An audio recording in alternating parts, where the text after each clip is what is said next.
Hello, everybody, and welcome back to Voyages of Dusk and Dawn. How are my favorite party doing today?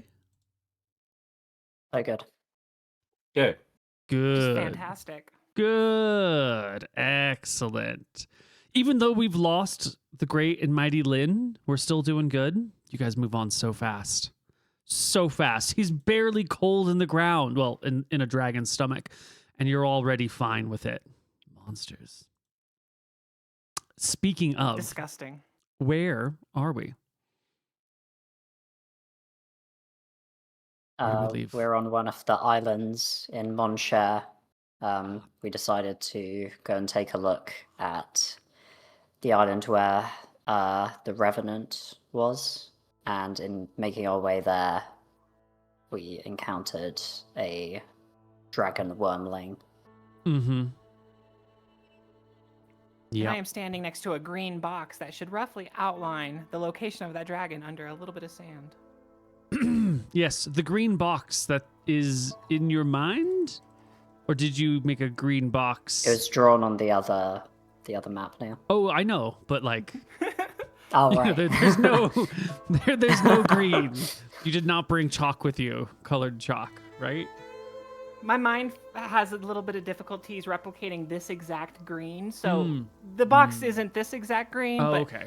I do have a box in my mind about where the dragon was. Got it. In this vast desert, you've pinpointed it. Mm-hmm.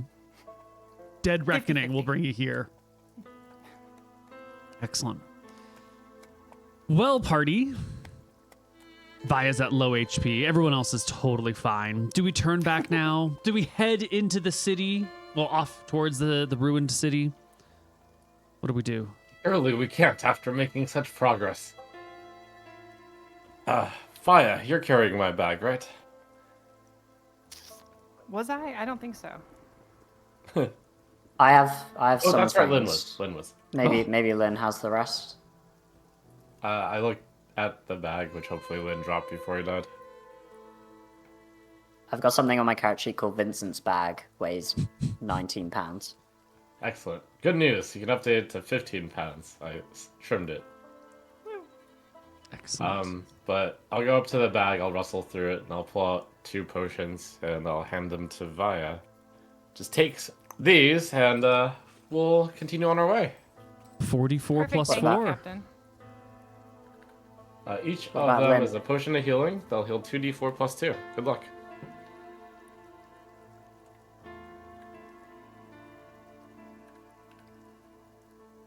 See if I can type correctly.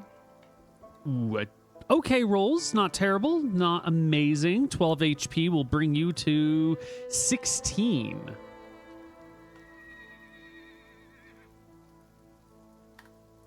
That's a 24. What about Lynn, Captain? It will be... We'll say a few words for him. He was a good man, well learned. I hope he found his rest. He had a mother and probably a father, and was very quiet when he wanted to be, and talkative when he didn't. And I will forever remember him through this little thing he made me. It's a plushie of a chicken named Half-a-Shetty, and I will pet Half-a-Shetty as we are talking about this, and talking about Lynn and reminiscing.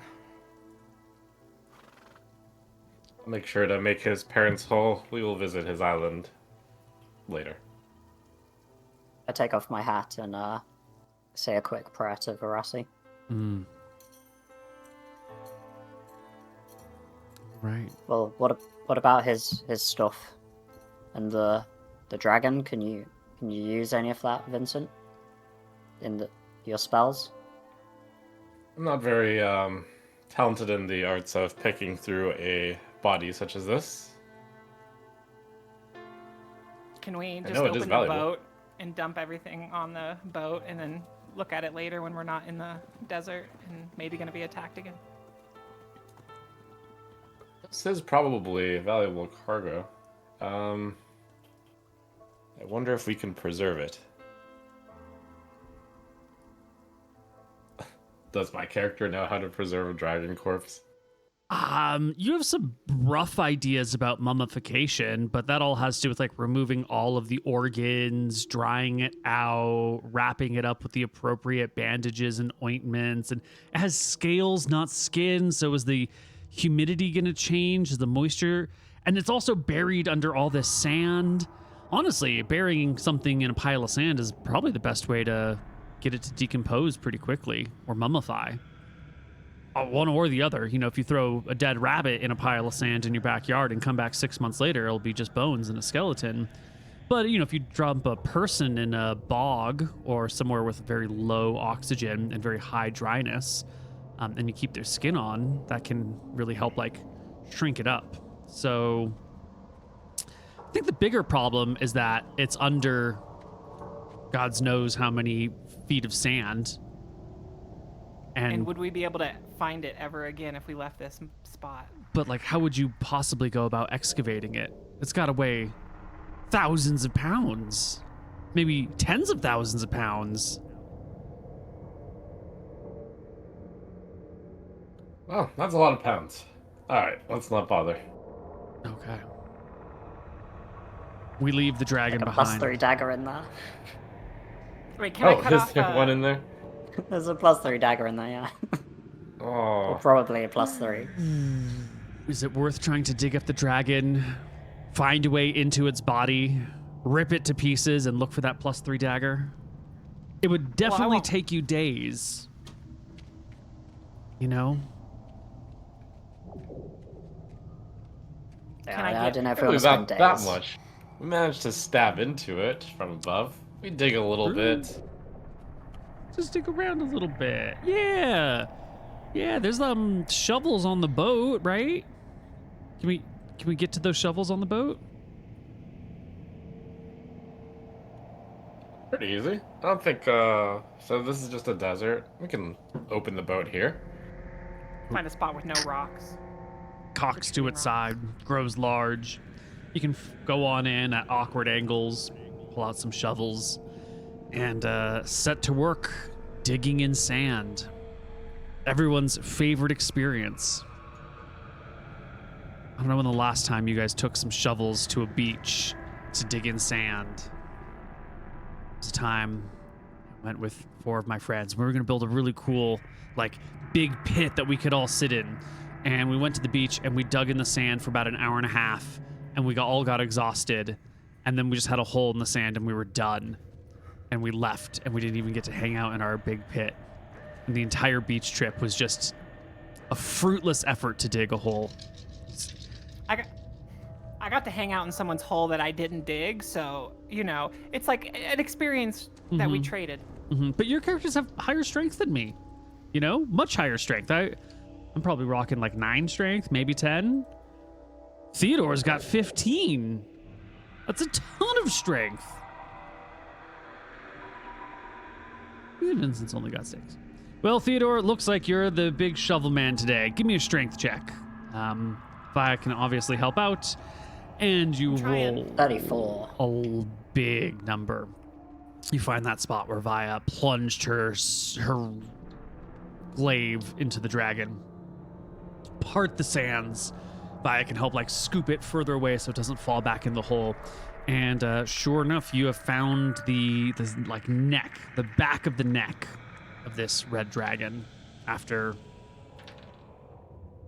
a few hours of, maybe like an hour and a half of digging. Like exposed it enough that you can get to it. Captain, come and see this. Ah, well done, you found it. Well, it's just a simple matter of going into the dragon and getting the dagger back then, isn't it? I grimace and pull out my sword. And Anyway, just start hacking. Excellent. I point with my glaive. Yeah, get right there in the stomach area. It's probably a little bit higher. It probably hasn't digested super far. You break into the dragon, slowly but surely. Its scales are hard, but it is not running away, nor is it fighting you. You're able to slowly rip a hole into the back of its neck until you get through that scales and that muscle and that bone, and you finally get down to like the throat area that gets a little bit softer, a little bit easier to rip through. And then find the leg of Lynn trapped in the throat, part way down, not fully in the stomach, just still making its way through the esophagus when the creature died. I try and cut around, trying not to disturb Lynn as much as possible. Yeah, give me a strength check again. Let's just see how well you continue to perform these difficult duties under such duress. 19. It will take until sundown for you to fully extract Lynn and recover his equipment, but you do. You'll get Lynn out, you'll get his stuff, you'll find his, did we say +3 magic dagger? I think it's the plus is technically unknown, but I think we thought it was at least +3. Well, magic dagger recovered. Regular daggers recovered. The longbow looks destroyed. The arrows look broken. The studded leather and chain have like large dragon punctures through them. I wouldn't try to use those again. But you find some gems. You find a totem of Nadinus. Some sticks of sealing wax. Some give like everything to fabric Vincent. shears for some reason. A sewing kit. Some small bells that make tinkling sounds. A pack of playing cards. A golden needle.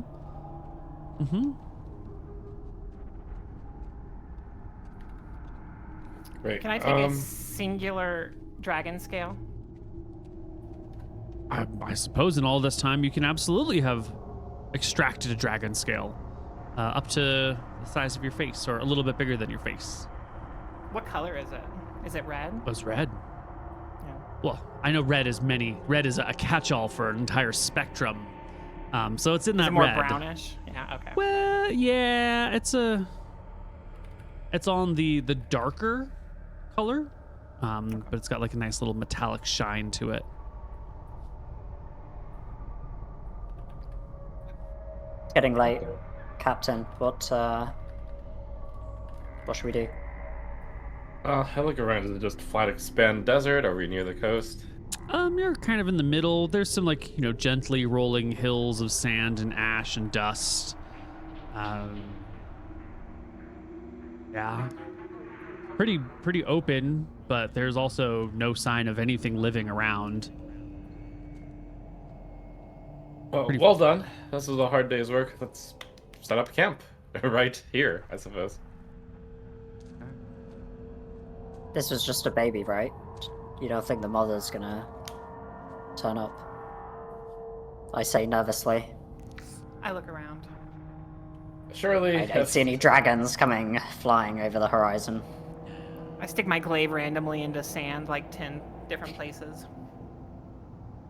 If that was a concern, that was something you should have brought up hours ago. Don't worry, there are no dragons.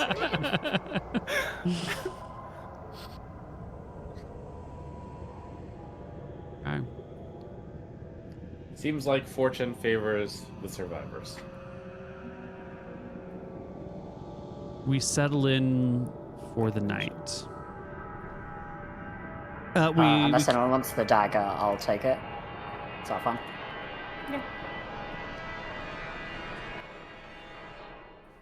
Wait, do we turn the boat back into a box, right? Yeah. And we settle in for the night. I'll take first watch.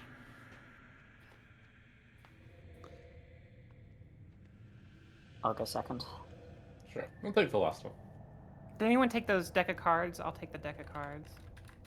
Make me an int check, Via. Oh. The int is not so strong, Captain. 23. You're doing great. It doesn't take you very long of playing through these cards before you realize they have tiny little markings on them. Oh, okay. This is a marked deck. This is the sort of thing that people get killed over having or using in a game of cards. Oh, for cheating. Right. Mhm. Ooh, Lynn. I tell everyone and I say it and I'm all like, They're asleep. ooh, did anyone lose any? Oh, sorry. I think to myself, how much money did we lose to Lynn over the we were, for those months, I was playing so many hands of, what are we playing? Poker 21, and I lost so many gold coins. That explains how he knew I was bluffing. Mm-hmm. Mm-hmm. You do find 5 copper on Lynn. I think he spent literally everything else. Yep. I'll grab the totem because it might have sentimental value. Mm. Throw the 5 copper onto the dragon as like a, pour one out for the dead homies. Not like I'm putting a coin under your tongue so that you can pay the ferrymen to get to the other side. Just, pouring them out. Yeah, just on the body. Nice. On the dragon. Mm-hmm. Copper for the dragon. Theodore. Yep. During your watch,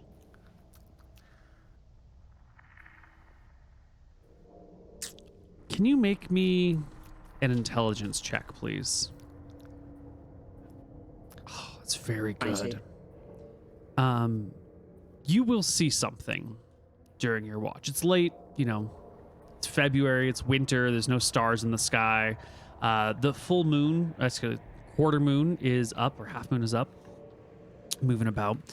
And at a certain point in the evening, as you're shifting your gaze from one place to another, you see a phantasm. You see a phantom, an image, a spirit probably actually, of a woman holding the hand, or looks like she's walking holding the hand of a creature much smaller than her, but that creature is not in this spirit, phantasm, whatever. And it's just her walking sort of across the desert in front of you and then just sort of fading away. And you've heard before about how sometimes people, when they die terribly, are unable to move on. And sometimes they come as, ghosts or revenants or things seeking out, the destruction of others. And sometimes they sort of just get stuck in moments of their life. This intelligence check that you've passed here, this creature seems ignorant of you. It also seems to be walking on flat ground that is not there. Like their feet must be clipping into the desert or standing slightly above it as they walk perfectly smoothly, as if they're holding the hand of a child and walking down the street. They don't look at you. They don't seem to notice you. They're not calling out or anything. Her hair is like blowing ever so slightly as if there's a gentle breeze out. It's just sort of an image of a creature, person, walking as if down the street. And then it just sort of fades out in the night. It's maybe there 10 seconds, long enough for you to process it, and then it fades before you've had a chance to shout or scream. Theodore is fearful and respectful of the gods, and I think his first instinct is to say a prayer to Falumbra, to say, let these wayward and tortured souls depart and go back to where they belong. But I don't think, unless he sees something new or something like coming towards him, he doesn't feel inclined to wake everyone up.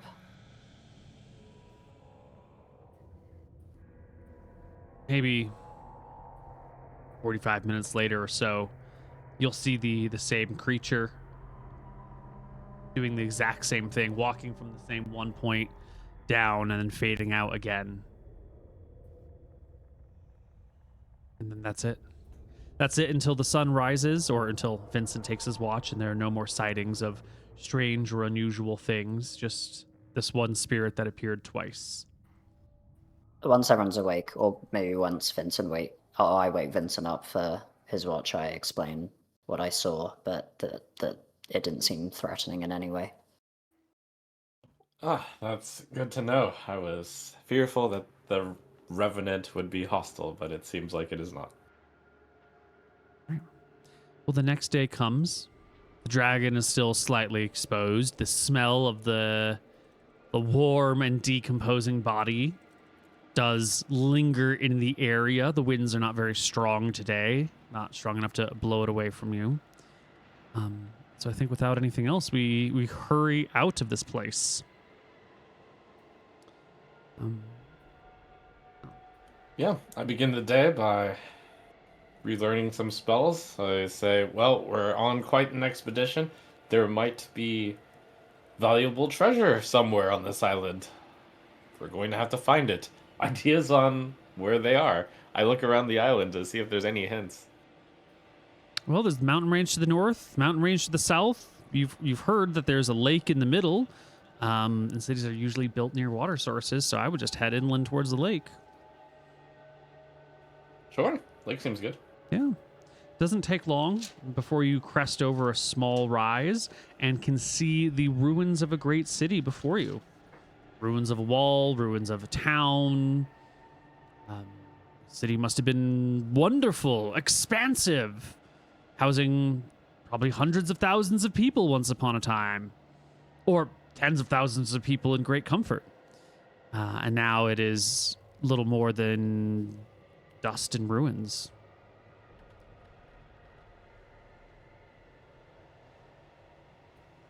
Not much to do, but systematically explore these ruins. Let's get to it.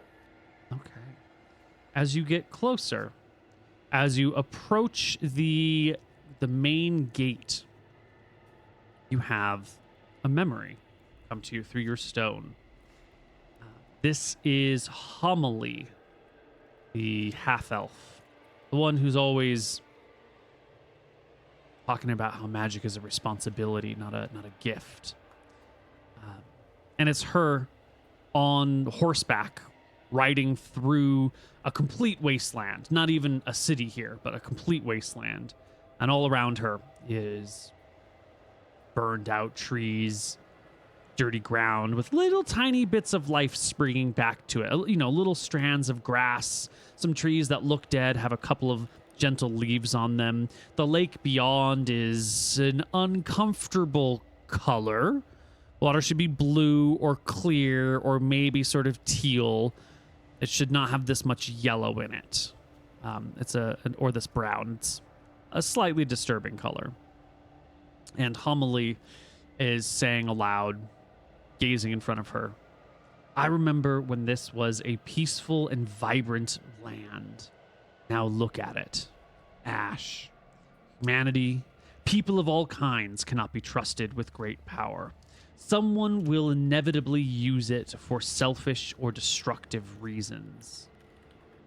Holder of this memory stone, do not seek great power. Do not strive for the strength to make the world as you see fit. This will be the result. If not by your hand, then by the hand of your heir, or their heir, or their heir. Everything great can be ruined by one bad day, one bad decision, one mistranslated message, or one broken heart. Seek to destroy the great magic wherever you can. I have. I seek artifacts and caches of stored power so that the next generation will not live in terror. Ishtar has destroyed this place, but I will neuter it. If only Helva in Ferodia could see this truth. I fear she has embraced a legacy of acquisition. And when she says, if only Helva of Ferodia, like that also triggers a different memory in your mind. I don't know if you want to view that yet or if you are wanting to do with this one now. I'll relay to my party members. Curse that homily. She may have already gone through this island and discovered the treasures, but who knows if she left something behind. Mm-hmm. One moment, I'm getting another memory, and I think about Helva. Yeah, this is from Renee. She's Renee Softwater. She and her husband kind of share the stone back and forth and share memories back and forth through it as if it's like some sort of toy between them. It is Renee standing before an old body in a coffin. This body has on resplendent robes, a beautiful crown, earrings, rings of many different sizes, shapes, colors, and enchantments across her hands, a staff tucked in gently next to her, sandals of an exquisite nature, like, decked out in the most glorious funeral ways, or, her greatest and most powerful magical items. One of the two. Hard to tell from this memory. Renee is standing before this coffin, holding her husband's hand. And Renee says, she surely was one of the finest. And then that sort of fades or like does this weird transition to Kip, her husband's point of view, where there's like a singing that has ended. Lots of voices have ended. And he looks to Renee, his wife, with sort of like, you can feel the sadness in his heart. You can relive his sadness at the death of this woman.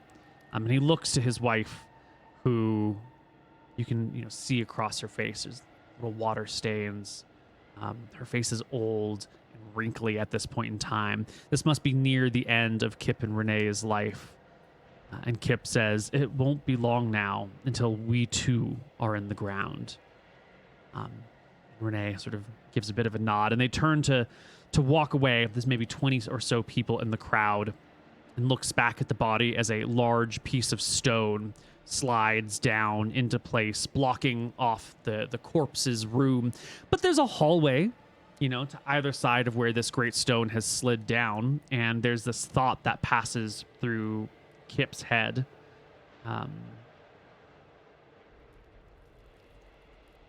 He is pitying the people who inevitably walk down these hallways, because there are so many eternal dangers down these hallways. And then they walk outside onto this platform, and you're on a mountainside looking into this big valley, and turning back the wall, which was just like a nice big archway entryway into the mountainside, sort of fizzles over with natural stone, sort of in the same way that many of these openings seem to have natural stone, but once the illusion is broken, you can walk through it. And then lifting up off the ground, he looks down. You can see he's standing on a carpet with his wife and a few other people as the carpet lifts up. And then water begins to fall down over the archway that is now covered with illusory stone, blocking not just the archway and the stone, but everything from view as a waterfall begins to come down the cliffside. And the whole lot of them begin to sort of float away. And the last bit of the memory is Kip looking at Renee Softwater, her old wrinkled face, and thinking to himself, we are not long for this world. We should go home and make final arrangements so we don't die and leave people in an awkward situation like Helva. And that's that. Okay, this memory is clearly extremely important, so I try to gather any context of if Kip was thinking of where he was, or if I can gather context clues of which island this is. You've not heard the name Helva before. I think this is a new one to you. It is. I mean, Helva Ferodia, presumably the island of Ferodia. Excellent point. Do we know of a Ferodian island? There is a large island called Ferodia. Yes, indeed. A very big It's island. far from here. It's closer to you than Arcadia is. If you were to get onto the north side of the rim of the Dardanelles, it would be a few days, a week or so away from here to the northeast. Let's see. Helva.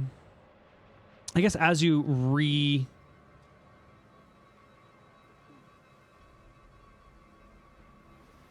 did I say Helva in Ferodia? I might have. I think so. It was supposed to be Helva in Farandal. Ah. I think I wrote the wrong name down. Farandal. There we go. Is there a Farandal Island? I think. No, You're I not don't familiar think with any place called Farandal. Yeah, that's in. You might have heard that name before somewhere else. I can't remember if you've heard it or not, but it might have been. I don't think so. I think that's another campaign. I can always roll for it. Yeah, give how do I me check my your memory? greatest intelligence check. In fact, everybody give me an intelligence check, unless you have an ancient history proficiency, in which case, please roll that. Why would you roll well? Why would you do that? Yeah, just it's what I do sometimes, and then other times not so much. No one has ancient history. I have cartography. That sounds like it No. might help. No. Via. Can I rope use my way into the answer? Absolutely not, but you did roll a 26. You don't know where Farandal is, but you have this moment of great insight. You know how in the modern world, Julius Caesar was a great man, and all the Roman emperors after him were some form of Caesar. And in the modern world, like the Tsar, in terms of like the leader of Russia, is named after Caesar, and the Kaiser in Germany is named after Caesar, and like the Tsar is in like head of a position in the American government, like the drug czar or something, is also a derivative of Caesar. Farandal and Ferodia are both derivatives of Ferris. These are places named after this great archmage. It's not a name that you recognize today, but it is clearly something related to him. And, like names change over the years. We don't call France Gaul anymore, although that would be fun. Maybe we should refer to the French as Gauls. This is probably just an old name for a place that must exist in the modern era. It should be findable if you could talk to a historian of any kind, but you probably don't remember. I don't think you would have any reason to know where this was. No, but I relay my thoughts to Captain. I'm just like, you know how names change. It used to be Atchler, now it's Adder. I think this is related to Ferris also. An excellent thought. Perhaps we'll have to visit Ferodia Island to get more knowledge about this. And then Theodore, I don't need the magic knife. I think it's better in your hands. Do you have a knife I could have just as like a backup, or use as just a backup?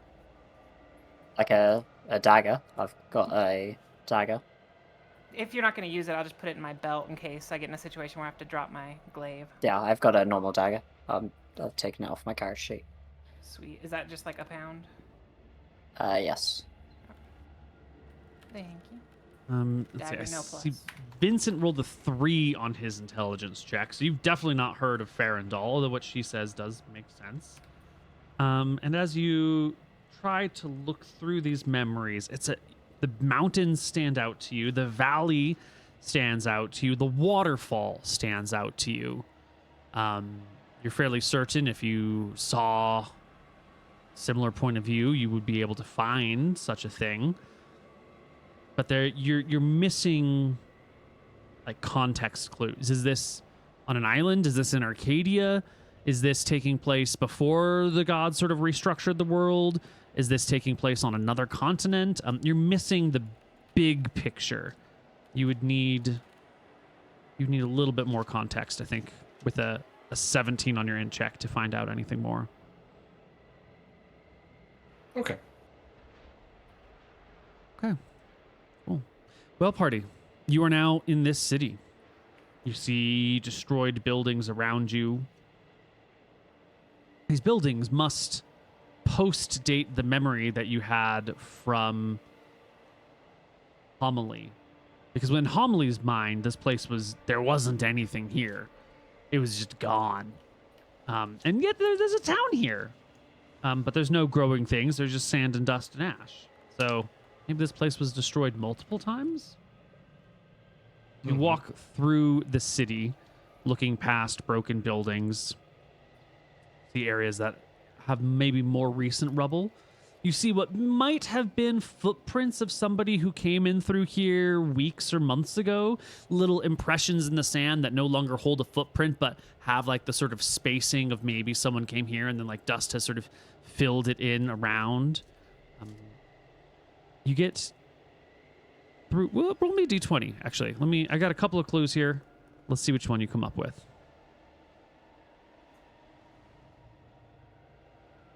Ooh. Ooh. You come to what must have been like the agora or a town center or like a square of some kind, some sort of place of business. And there are 9 structures that once upon a time would have been great columns or obelisks of some kind that form the outer perimeter. Some of them are toppled by now. They are all seemingly of different heights, or maybe, similar heights, but when they got toppled, stones got lost or moved or something like that. And they have writing across them. As you gaze at the writing, you can see much of it is very old. The top of these towers is written in a language I don't think you can read. Some sort of very, very old language. But the bottoms of the towers, the bottom of one of these towers is actually quite legible. You come to one nearby, and the very bottom writing says, Fizwick the Albino, Cleric of Astaire. And before that, it says, like, so-and-so, the Bold, warrior of his generation. And then it'll have a number. It'll be like 45 years. And before that was Sasha the Wise, human, 7 years. And before that, it was Sasha the Brave, human, 14 years. And before that, it's, Gladys Fairwater, 45 years. And it seems to be like a listing of a person with some honorific and then a period of time. And you go back on this one column that you're looking at, and then the language at a certain point gets older, and it goes from like reading modern English to sort of, colonial America English, all the way back to sort of Shakespearean English, and it gets a little bit harder and a little bit harder. At a certain point, the script is just too awkward to read. You can maybe sound out the names, but the honorifics are hard. You can keep seeing the year count, though. Doesn't look like the numbers have changed much over the centuries. I'm trying to read along. I'll do some mental math and try to date when this thing was constructed based on the top year. Yeah, well, this first one of these obelisks, and there's 7 of them. I think I said 9 earlier. There's 7 of them. The first of these obelisks that you're looking at right now is very, very tall. It's got to be 50 feet up. This one hasn't toppled. Many of the others have toppled, but this one that you're looking at stands quite tall, quite sturdy. Give me an int check, Vincent. Basic arithmetic. No, for something else entirely. Okay. Oh, no. Natural one. Don't worry about that. How are you going to get to read the numbers at the top? Because, the higher up they go, the harder they are to read, because the angle of the reading gets more awkward. And the higher they up, the older they are, so the less defined the text is. I vaguely remember we carried around climbing gear, or we had climbing gear. We can climb a pillar. Sure. Perhaps with some use of rope and pythons. Yeah. Rope on the backside, tie it around you, kind of shimmy your way up. It is going to be, a matter of strength or dexterity, probably. I'll let you pick which one if you want to do it yourself, or send one of your minions to climb this thing, preferably a literate minion. I'll do it. I'm dexterous. As you go up, I'm like, Captain, there's got to be a way that they got up there. Is there no ladder we can use? Is this the best way? They didn't leave a ladder behind. I help lift him up. Are you belaying it?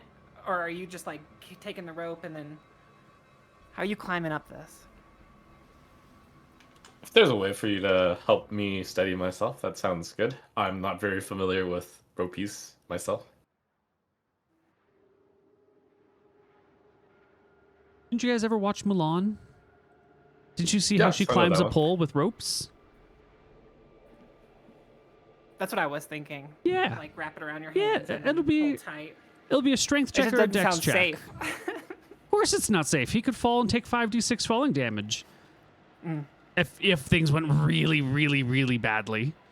It's unlikely. Just be ready to catch me if I do fall, I suppose. Yeah, we Until stand we ready live to away. catch him. Roll me. A dex, okay. 34 is an Oh. excellent roll. You can scamper up, and the text is carved in different ways. You can kind of like shift back and forth around the tower to get these numbers. The last name doesn't have any years next to it, but if you add up everything else other than the last name, this, what did we call him? Feswick the Albino, Cleric of Astaire. We add up everything else, you will get... Oh, I have to do math. You hear Veus trying to sound out a word. Albino? Albino? Captain, what is albino? I believe it means white. The exact number of years doesn't matter. I'm just trying to date the era. Mm-hmm. I am albino? I don't know. About 1,700 years. Yeah. In here, there is one person who has 800 years next to their name. And there's a couple of people that have many hundred. The very first name has like 270, and then the one after that is 36, and then like 55, 126, a couple people in the 60s. Then this 800 years, nice round number, like 15, 7, 11, 238, 139. And this 139 has some other text next to it that is lost to you. And then after that, the numbers are all pretty short. They're all, double digits, down and down and down and down and down and down and down until you get to legible Feswick the Albino, Cleric of Astaire. And that name does not have any numbers after it. Is it lost to me because I cannot read the language, or is it too illegible? No one wrote any numbers. Oh, I mean, you mentioned one guy with like words. Yeah, it's an old language. It'd be like reading Old English. Just, you could probably sound out the sounds, but you wouldn't know what the words meant. Does comprehend languages work on old language? Absolutely. Comprehend languages absolutely works in old language. I think, right? That's if you touch it, you can read writings. Yeah. Comprehend languages 100% works on writing. I think this is important enough. I carry around one of these scrolls just in case I ever meet one of them. Something I need to read. And I'll dig through my pouch for a scroll of comprehend languages and use it. Excellent. Comprehend languages lasts for 5 rounds per level, but that's based on the level at which it was written, which is a minimum of 9. So that's a minimum of 45 minutes. So you should be able to probably read everything on all of these columns, because this is the standing one. The fallen ones are much, much easier to get at. Starting with this top one, the very pinnacle of this obelisk says, the Tower of Dardennes. First name, Ferris the Archmage, human, 270 years. Divina the Diviner, elven, 36 years.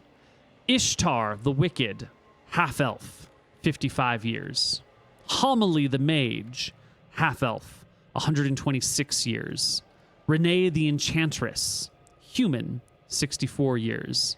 Bainar the Abjurer, human, 61 years. Harren the Great, elven, 800 years exactly is the text. Sind the Illusionist, Nomish, 15 years. Drun the Mage, human, 7 years. And it keeps going down. You get like Seldar the Transmuter, half-elf, 238 years. Dewey, Dovestar the Invoker, elf, 139 years through the Great Calamity. And then after that, you lose all the, like, the Diviner, the Transmuter, the Mage, and it's just people's names. And they're basically all human, and they basically all have a period of time between 5 and 40 years, all the way down to the modern age. Cool. Do I know what the Great Calamity is? So, like, at the beginning of this last age, like 1,525 years ago, the gods sought to reshape the world. There was a night where they split the world apart. They dropped mountains. They ripped open islands. The great seas flooded in. And it was a great and terrible day. On the morning, many of the best clerics in the world had vanished. Cities had been destroyed, and it felt like society had been reset. It's the dawn of the Age of Iron, where people turned their backs on magic. They kind of turned their backs on the clerics who they blamed for these events. The age before this was like the Age of Magic. I'm sorry, the Age of Might. The Age of Faith. It was defined as like very charismatic, very powerful people running magically empowered empires with weapons and spells and teleportation chambers, and it was sort of like the peak of civilization. And then this great calamity, some people call it a cataclysm. Where you're from, they just called it the breaking. It was this worldwide event that brought civilization from its peak down very, very low. And ever since then, the level of organization has been greatly diminished. The size of empires has been much, much, much, much, much smaller. Resurrection disappeared from the land in the wake of this event. Very good. So it's that one. That's Great. probably it. The Great Calamity. It checks. The math checks out. That's about 1,500 years ago. Yeah. Okay. I note that this pillar has the name Homily on it, and I had a memory of Homily walking around here, so I can deduce that this pillar, unless it was moved here, was made after Homily walked through here. Mm-hmm.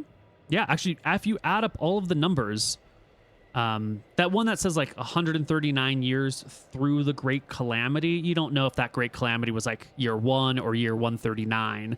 But if you add up the numbers since then, it brings you almost to the modern age, plus or minus up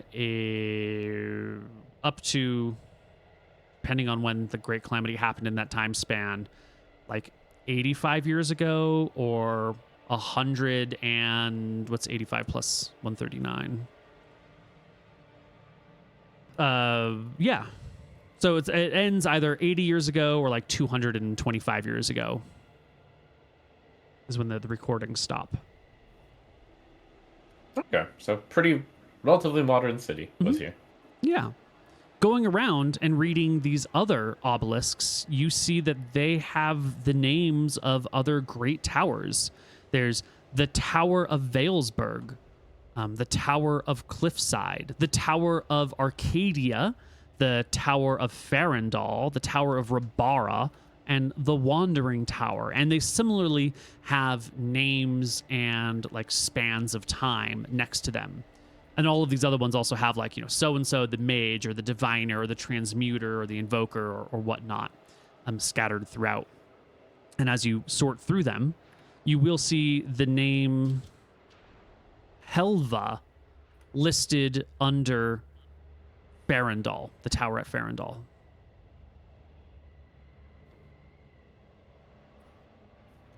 Okay. Did you say there were 7 pillars here? There were 7 pillars. How fascinating. What is the party's interpretation of these monuments? Who's in charge of the Towers of Ferris? These are the names of the towers, right, Vincent? It seems like it to me. This seems And like an he himself was the incredibly first major name. find. I will write down what these 7 towers were for future remembrance. I didn't write them down as we were listing them off. Okay. Yeah, there's a lot of information. You write these things down. If you need to read them, we can review these notes together.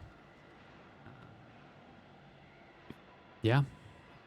Are there any names that are set aside, bolded, larger, that are more important, perhaps? Since there's probably hundreds of names here. Hundreds of names across all these things.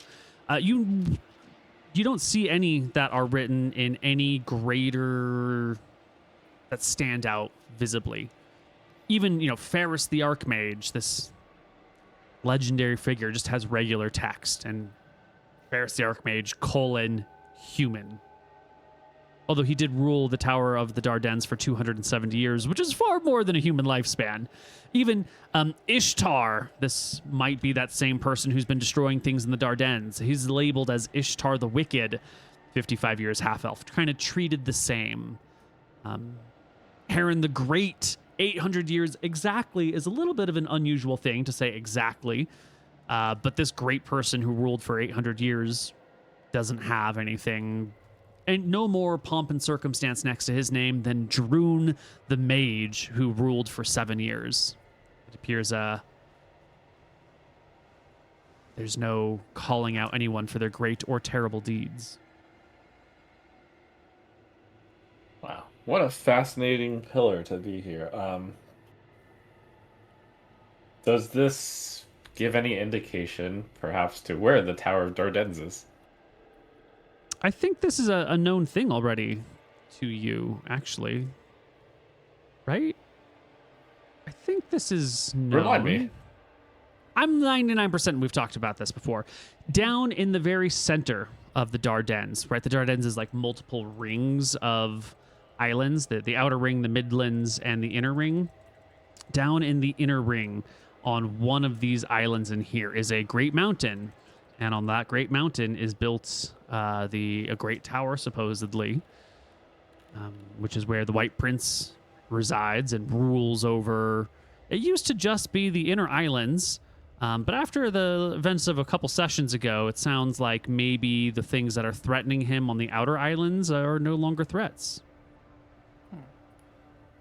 Oh, wow. What was the last name on this pillar? Feswick the Albino, Cleric of Astaire.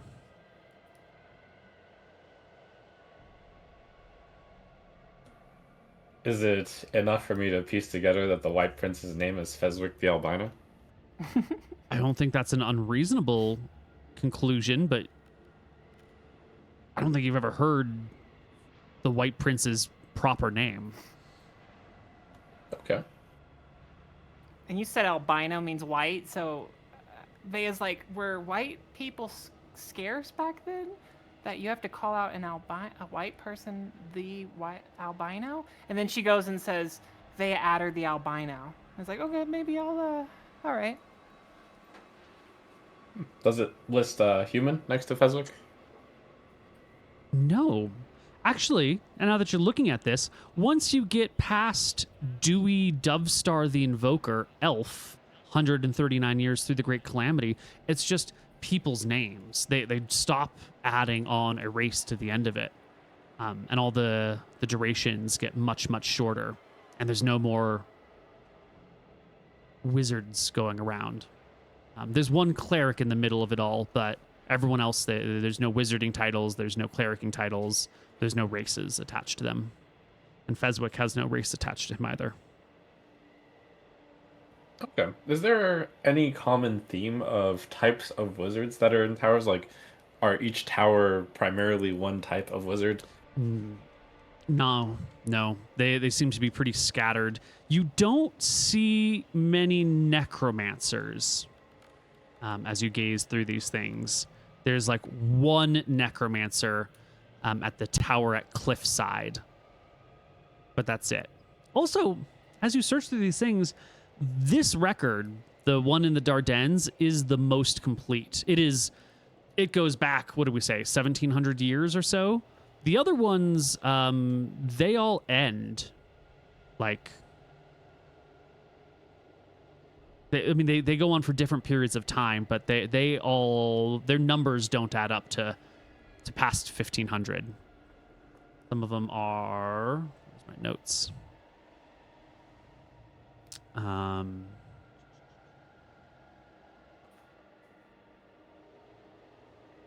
of them are only like 50 years old. Some of them are... Oh no, did I do... I think I made a numerical error. I think I forgot. Oh no. Oh no, hold on. I think I skipped an entire generation.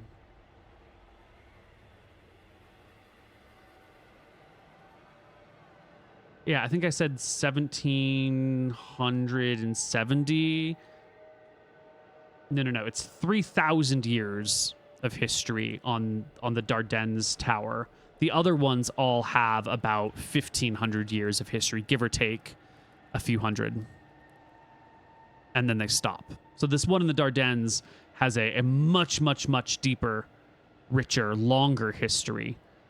All the others end much shorter. Did my math wrong.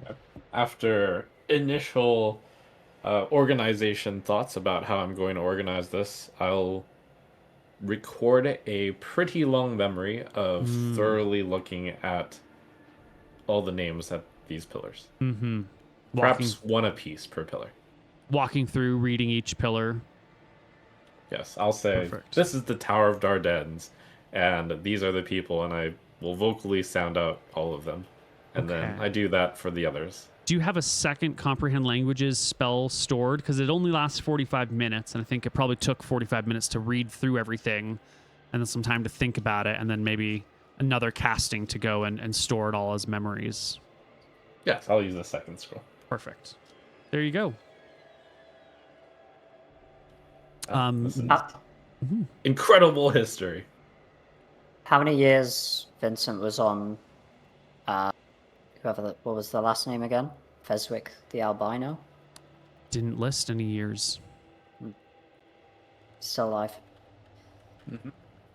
Well, at least when they stopped recording. Till he destroyed them. You think Feswick I the know Albino who destroyed this place? So this is pretty modern history. What is the name immediately before Feswick the Albino?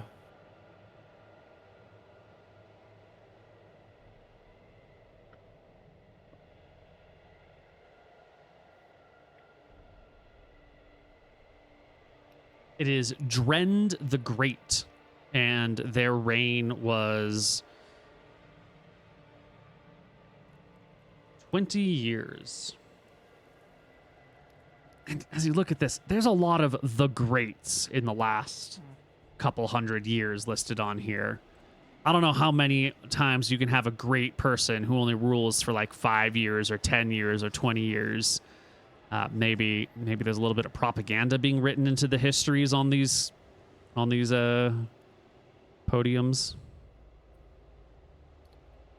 All right. Were either of you two native to Dardanelles? Yes. Theodore, do you remember in your history lessons how long ago Dren the Great was? Interesting. I never went to a formal school, but perhaps I heard something from someone. Yeah, give me int checks, both of you. How much have you picked up in your life? Nope. 16. You've never even heard of this dude. Via, you've never heard of Drend the Great. That makes sense. I'm not from here, but, I hear stuff. No idea. Not this, though. Yeah. Well, we can work out how old the White Prince is based off of this. Very useful once we find out this trend. Perfect. So we're locking that in. The albino is the white. We'll lock Prince. that in. Okay. Lock that in. Okay. It's most of the way, not most of the way. You've spent maybe 2 hours doing this. Now we're walking to the town, 45 minutes walking through the town. So we're approaching noon. We're approaching high noon on this hot, dusty, dry area. I think you brought plenty of water with you. Now that you're short one person, that shouldn't be too hard. And you got water on the boat, which can be transformed in the sandy areas. Let's keep exploring the city. Roll me another D20, Vincent. Well, as we walk around the city, I'll mention to the party, even if we don't find any treasure, the treasure of history was well worth the trip. Aye, aye, Captain. I look sad. I'm trying to look for some gold.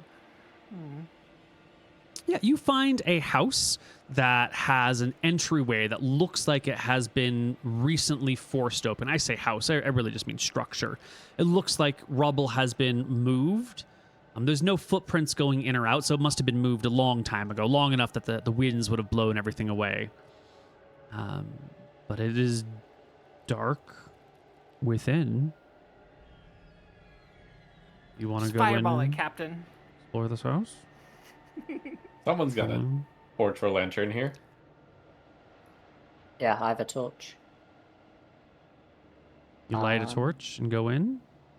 I knock on the frame of the door. Yeah, I light a torch. Well, I guess, what can I see from the outside before I just dive in there?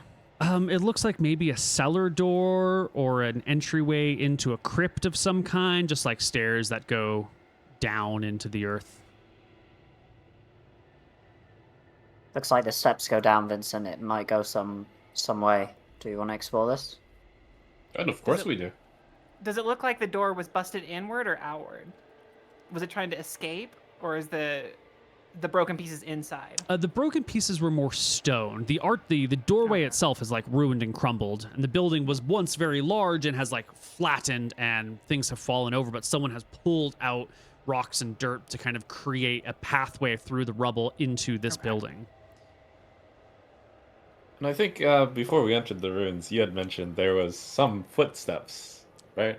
Footprint? Earlier, yeah, somewhere else earlier in the town, you'd seen little divots that looked like they were probably footsteps. Not right here. Right here, there's no sign of footsteps. I imagine we haven't seen any footprints while we've walked around yet. No, just that first set that when you walked into the city. It's kind of ominous. Someone was here very recently then. Or something. And maybe Yeah, what do I know about revenants?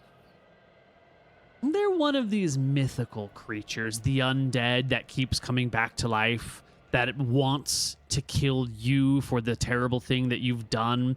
Revenants are why you should never hold a grudge, why you should never make like a life oath to kill someone. Because, you know, you do great terrible things to someone and you have a strong passion between the two of you, maybe they'll come back and just hunt you down for the end of your days. Every time you kill them, they rise again and come to kill you. They're fond of choking people to death. And if you strike them down, they just come back. Supposedly, there is a true way to kill a revenant, but you have to, like, appease their spirit or, and this is where the lore starts to get a little bit weird, chop their head off and fill it with holy wafers, but that tracks with ways to kill vampires, so maybe this is just, like, undead lore that's getting mishmashed, or maybe the surefire way to kill any undead is to chop off its head and shove it full of holy wafers. I've got a folklore proficiency if you want me to make a check. Yes. Do that, please. 22. Well, these stories I've told you are definitely what you know to be true. Revenants are quite rare. So are vampires. All the best things that people like to talk about are quite rare. I know you've heard about a revenant in this area before, but like a revenant wouldn't, like, they go after a specific person. That's what you know about them, is that they are creatures who are seeking out someone in particular. Rumor has it that dark clerics of ages past found a way to create a revenant that would guard things for them so that anyone who trespassed became the object of their unceasing murder. But these are just stories. Explain the stories to Captain. I don't know if there is a revenant. Maybe it lives in a crypt somewhere like this. Comes out searching for people, and then goes back again. I shrug. Do you know how far they can travel from their home? No. Was Endless. that thing you saw earlier a revenant, Theodore? I don't think so. It didn't. I think that was a ghost or a spectre, something like that. Mm-hmm. Much more common, yes.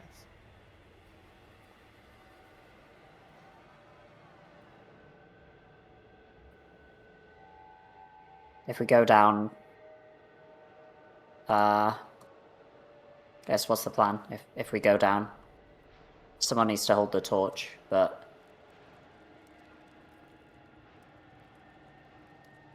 I'd prefer to have my sword and shield if... Sure, I'll hold the torch. Okay, I give Vincent the torch, and I'm taking off my character sheet. Okay. You should go first with the shield, and I'll go behind you, and I can stab over you. Agreed. I take out my sword, and think we get ready to go down. Right. You enter into this basement area. The long passage, some collapsed doorways beside you. Some of them look like they've been partially excavated. One of them looks like it's been excavated enough that you could crawl into whatever space is behind it. Would you like to poke your head in through this tiny, narrow space into the darkness beyond? Of course. Theodore, put your head in there.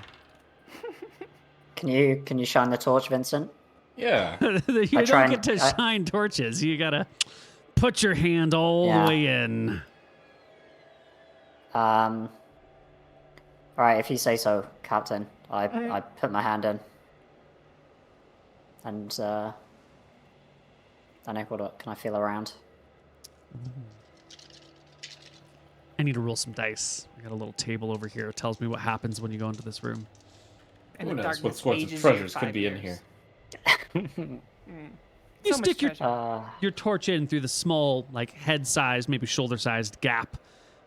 You can only see part of a room because you're going in at an angle, not like a nice, clean entryway. The room looks old, like everything else around you. The ground here is not covered in dust or sand. It's hard-packed earth.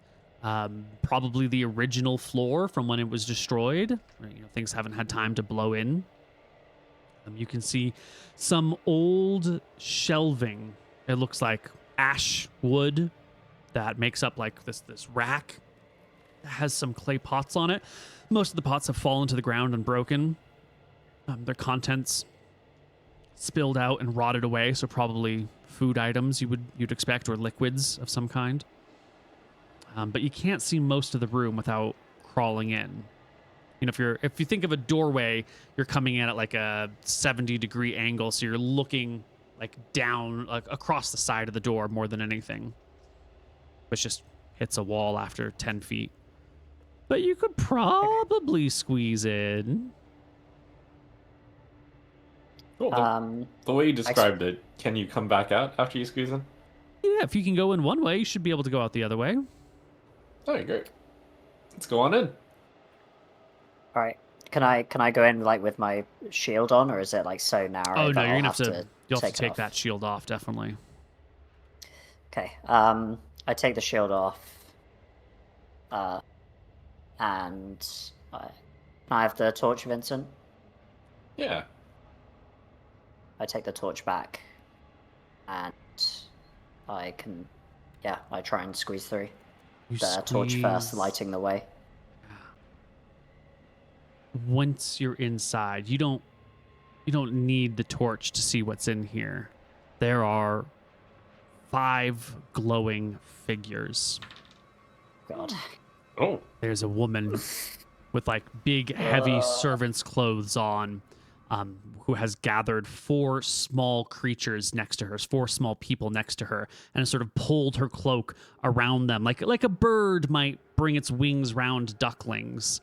And she is looking up at the ceiling above her, and little bits of like dust are falling into and out of the phantom before you as she looks above. So she hasn't noticed me. Nope. Okay. I look above. Is the dust that's falling real, or is it No. that's in her? Okay, understood. There's another one of these phantoms. It doesn't. I don't think it will harm us. Oh, that's good to hear. I would say as I crawl after Theodore. You squeeze into the I space. continue to squeeze in. Yeah, I don't want to disrupt the figures, so I try and give as much space as possible. Mm-hmm. Yeah, the room here is large, 30 by 30, quite a large room for someone to be hiding in. It's sort of arched towards the top, a nice solid structure. There are blocks missing from above, areas where things have fallen through and collapsed down below. By the gods, what happened to these people? Why not ask? I ask Theodore, and I call out to the woman once we're through. Hello, we come in peace. She doesn't seem to hear you. She doesn't seem to take note of you. She just stares at the ceiling, kind of looks around, every now and then looking down to the kids, saying something, but words don't come to you. It's just the vision of her mouth moving.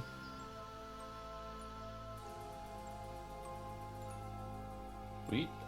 Anything of note in the room that would be construed as information or loot? Yeah, well, some of the room has shelving that's still intact with pots still in it. Some of the pots have been broken, like some of these pots have been broken for a long time, and a couple of them have been recently broken. The cracks are much more fresh and sharp. They haven't been sort of eroded by gentle weathering. And other pots are still intact. Looking at a recently cracked pot, can I discern the contents? And if not, I'll look at a uncracked pot.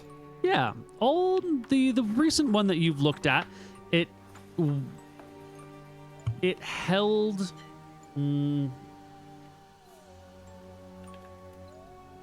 The contents are just like a year. It's bones, like bones of meat that you might have dried and salted and stored for future use. Like if you cook up some ribs and then you salt them very heavily, or I don't know if you preserve them by cooking them and then salting them. I don't actually know how you preserve meat very well. But it looks like jars that probably contain salted or candied or preserved meats that have since rotted away in the past, God knows how many years since these things were stored originally.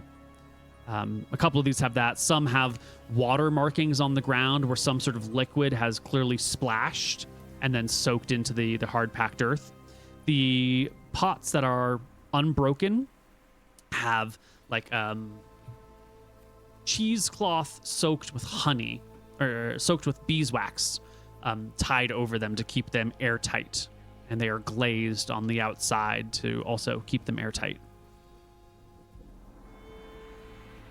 Looks like a storage room. Cellar, maybe.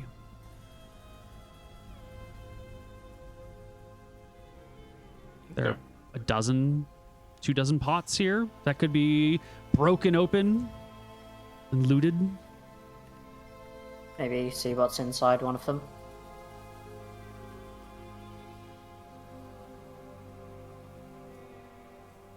Is that you, Theodore, going and opening one of these pots? No, I'm asking Vince. It sounds like Vincent's over there by the pots. Mm-hmm. So I asked him if he thinks it's a good idea. Probably nothing in here other than rotted meat, but sure, let's try. Yeah. No? How do you? Yes? Okay. How do you open them? Smash them on the ground like everyone else? carefully unwind the fabric, the If it's unwindable, twine. just yeah. Yeah, you unwind the twine. The first pot that you come across has fluid in it. It rocks back and forth. It's quite heavy. It's kind of a darkish colored fluid. Ooh. I'll cast Detect Magic. I like it easy.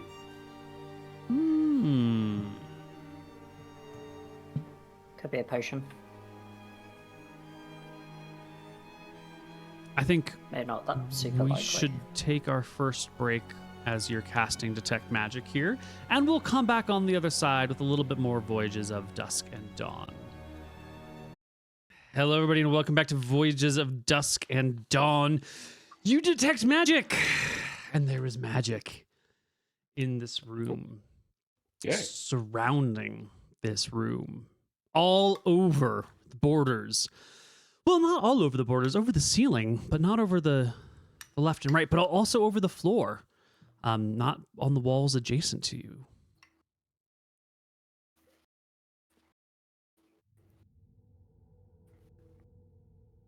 Okay, interesting. So It's ceilings strong. and floors, not the pots, though. Right. It's very strong magic. Roll me a D10. 10% chance per level. You want as low as possible. No, you don't get the school. But you do get that it's very strong magic surrounding this place. Do I feel the sense that I've detected this type of magic before? Perhaps when looking at the walls of those vaults, which were enhanced by some sort of protective magic. You know, if you had rolled your level or lower on this, you would have been able to detect the school, and maybe that would have helped you, but you rolled too high and cannot notice. Okay.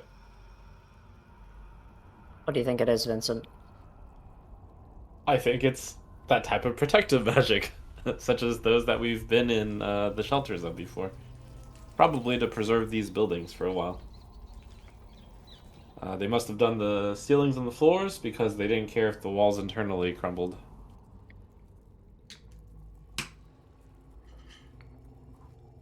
Oh, this must have been a bunker, perhaps. Anyways, just to make sure I get to look around more, this is just a dead-end room, right? So. Yep. No? Yes? Yes, dead end room. Yes. Okay. I'll head back out while Detect Magic is running, just so I can get a better look around to see more magical stuff. Yeah. As you crawl out, Yeah.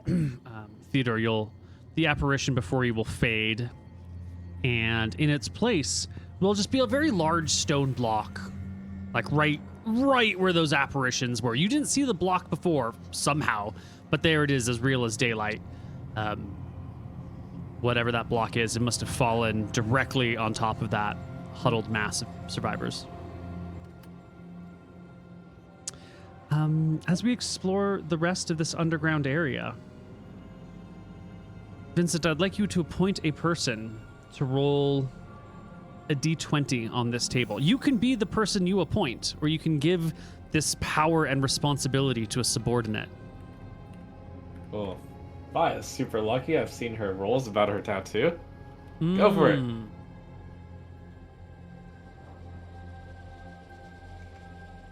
Okay. I give Vincent back the torch and I put my shield back on. Yep. 9.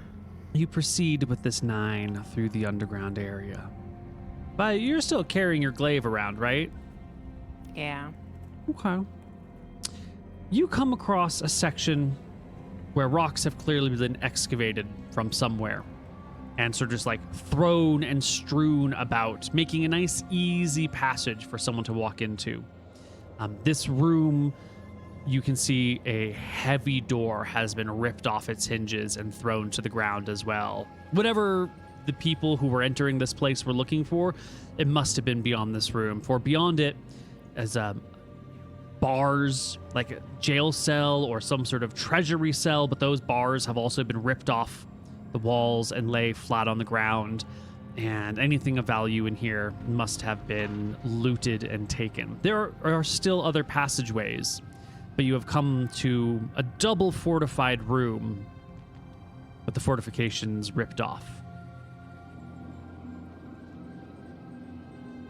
Can I give you Alright. a perception to see if I see anything Absolutely. outside of the normal? Yeah, you search around the area. 31. There's this.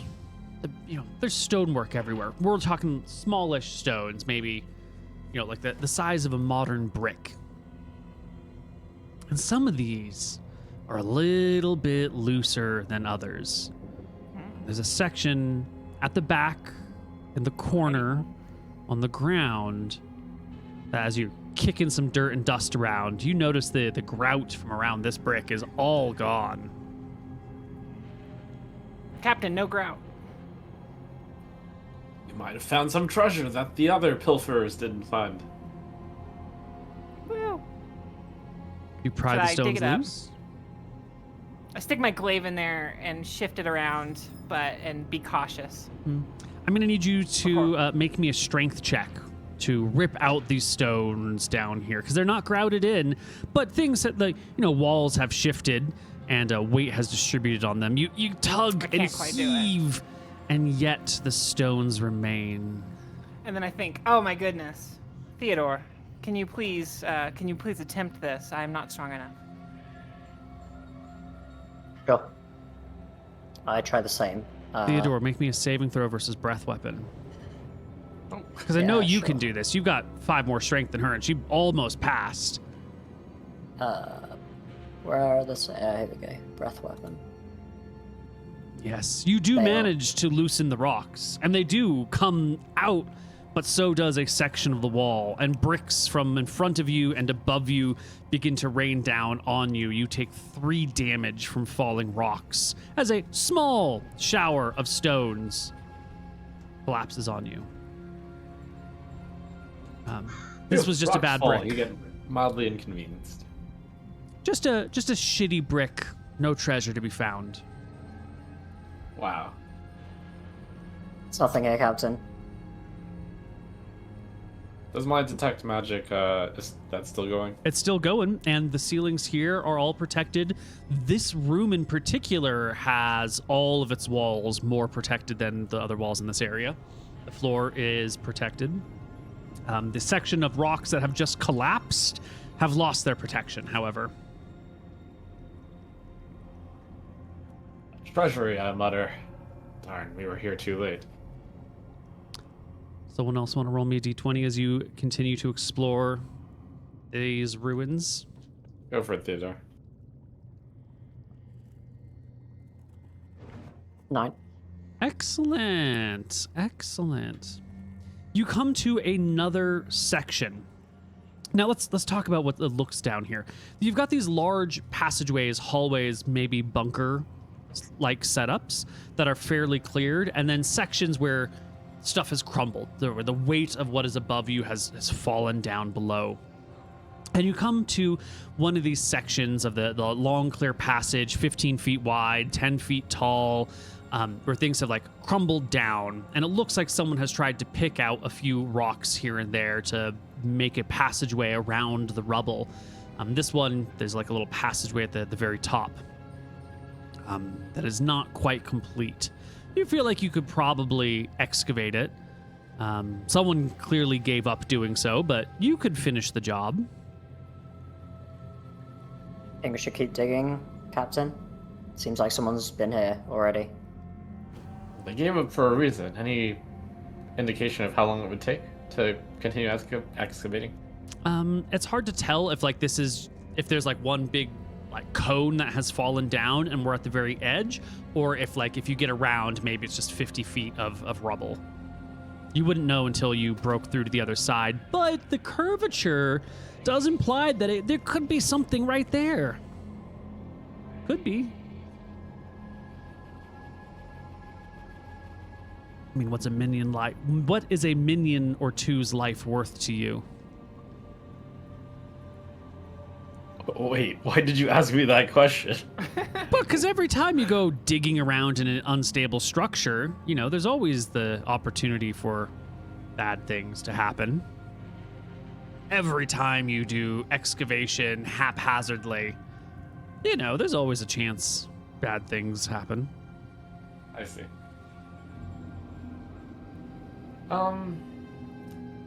It really comes down to my character's best guess on if excavating for a few hours would lead to somewhere good. Your time would probably be better spent just exploring the chambers that don't need excavation. Okay, we don't excavate then.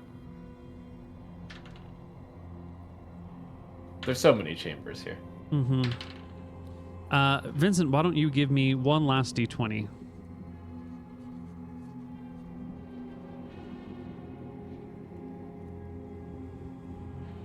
I will note this part, though, because the treasures are probably in the places that haven't been excavated. That's true. That is true.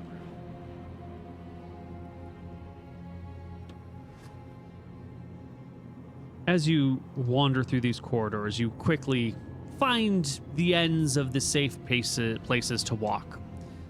You do find one more of these rooms that looks like it might have once held something, because there's a body here that has been crushed under the weight of stone. Rotted legs covered in rusted chainmail kind of poke out from underneath some of these collapsed stones. Booted feet, the boots worn by time, but not completely destroyed, sit here. A little scrap of a scabbard sticks out from underneath the rocks. Whoever was collapsed by this pile was clearly a warrior of some kind.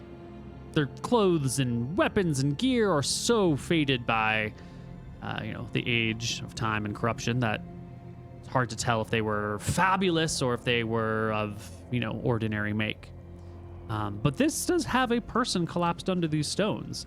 And judging by the infrastructure around here, it looks like this is just a doorway, like you're going down a hallway and there's little archways on the left and right side where you could store things or hide people or space for whatever. And this just looks like one of those little archways. So this one, well, if there's something here, it's got to be just beyond these rocks.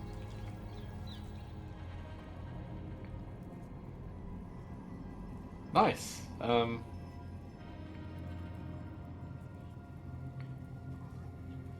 think about safe excavation practices, if any such things exist. Oh man, you're gonna need like shoring timbers and all sorts of stuff. Truly safe excavation practices, like the OSHA standard, you'd need a crew and equipment that you just don't have. I'll let Theodore know, and I'll point out that guy who's under that rock. Looks like he thought there was something important right past here, but he met an untimely demise. Perhaps you could do better. Is the ceiling protected here? Not where No. the stones have collapsed.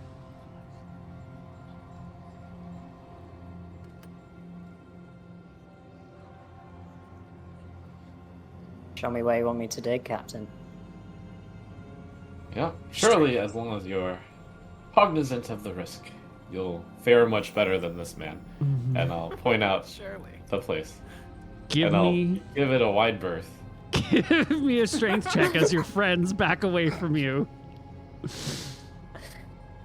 Sure. Ah. 25.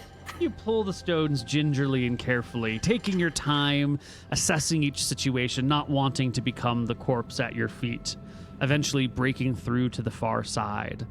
Give me a perception check. Not my best stat. 17. You will find a pair of golden bars, each weighing 25 pounds, stacked neatly on like a little stone platform in the back, like right next to each other. Just 2 gold bars. Captain, I found gold. We struck gold. An incredible find. Does it look suspicious at all? I mean, there's just 2 of them, like, stacked here. Do you want to take a look? Yeah, I'll take a look. Does it seem organized just as a bank vault would? I guess, but there's only 2, so there's not much to organize. Okay. Are they like, They're big. if we're putting our Indiana Jones type imaginations here, are they on some sort of thing that when you take them off, something bad will happen? Give me a wisdom check. Wisdom willpower check. Yeah.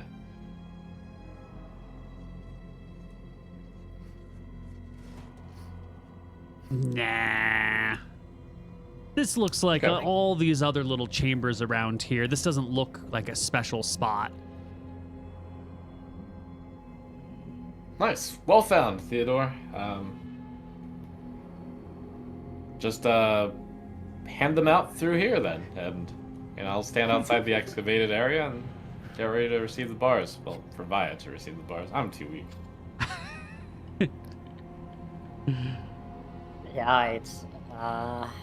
I reach in and I grab them. Heavy bars, 25 pounds each. I guess I grab them one at a time then. Mm-hmm. Yeah, hoist them, pull them out, hand them to Vaya. Each gold bar weighs 25 pounds, which means each gold bar, if converted into currency, would be worth 1,250 gold coins. It's a lot of money. It It's also heavy, puts me into Vincent. severe. So Yeah, someone will... maybe we should leave these somewhere and collect them on the way out. They're too heavy to lug around. Believe we have already looked around everywhere. Sorry? Okay. Yeah. Well, this is it. We've found a great amount of wealth for our troubles. Let's haul this out. And along the way out, Theodore's talked to me, presumably, about the ghost in the rock. Yeah. This is a little bit superstitious, but perhaps while we're heading out, go lift that rock so the ghost can become at peace. Put it somewhere else, the rock. Can That I go sounds- outside first before you that's- do this? That sounds like the right thing to do, Vincent. Do you want to leave this area? This protected area, Vaya? No, I'll wait until everybody leaves, so I Okay. don't split the party. Okay. You can go over and struggle to move this great stone. Give me a strength check one more time, Jordan. Oh my god, another 32. 19. There's so many of them today. Yes, you can heave and hoe and shove the rock over, and sure enough, underneath this rock is the crushed body of a person. And a couple of other small people. Any bags of coins? No bags of coins. One bag of coins? Just You gold? got 50 coins? pounds of gold. You've been listening to Wiley too much. I just hear Alumbra, him in my hopefully head. these souls can now return peacefully to you. The party can And then leave. I leave. Yeah.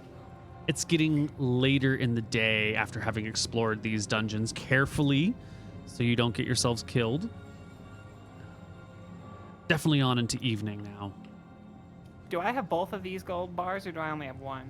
I put one on my character sheet, but I'm moving slowly with it, so I'm into heavy encumbrance. Can we put them in the boat? yeah. Yeah, we'll walk free of the ruins for a bit, somewhere where we can put the boat on some nice sand, and then store the gold bars. Yeah, you're going to have to find your way properly out of the city. There's too much rock and stone and debris to feel comfortable unfolding the boat here. So you can move at a slow pace until you're outside of the city. Transform the boat, store the gold in it, take it back into box form. But by then, the sun is really beginning to fall in the sky. There's not much daylight left. What would you like to we'll do? find a nice ruined building to rest up in. Perhaps that crypt, perhaps somewhere else.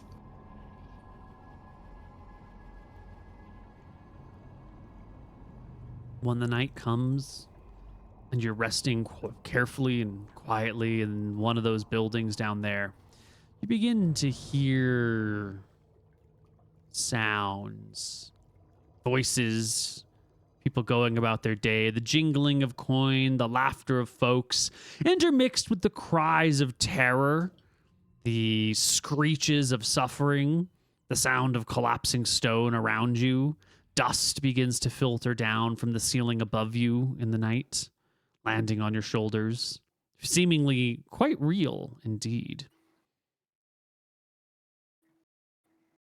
But on careful inspection, it's just a dream. An hallucination. You keep telling yourself that. If it's a hallucination, it hasn't ended yet. Oh. Do you explore outside of your safe little burrow? I brush the supposed rocks off my body. Are they real? Mm-hmm. Little bits of dust and sand, small little shards of rock. You can pick it up and squeeze it in your fingers, and it feels real. Well, let's get to the above ground. That seems dangerous. Or it could not be dangerous, but better safe than sorry. You go to emerge out that passageway you came in. And as you do so, you see hundreds, maybe thousands of phantoms running through the streets in terror. The sky above you is lit red with fire. Can't be real. You would feel warmth. These phantoms are obviously not actually here, but you are seeing a sight of great calamity as scores of people run through the streets, ducking into buildings that, are collapsed and ruined, but they walk right through the stone as if it's air. No one seems to notice you or see you, except Are all the phantoms a generic type? No. Like, did they all look the same? No, they are individuals with fine details about them. You can see like monograms on the lapels of fancy folks. You can see the holes in the skirts of the less fortunate, worn through time and walking on them. You can see the sandals left behind by little ones fleeing, and then the sandal will sort of like fade away. All of these things are happening around you as if you're not here, except for one. It's an individual looking just like the rest, but they've locked eyes directly on Vincent.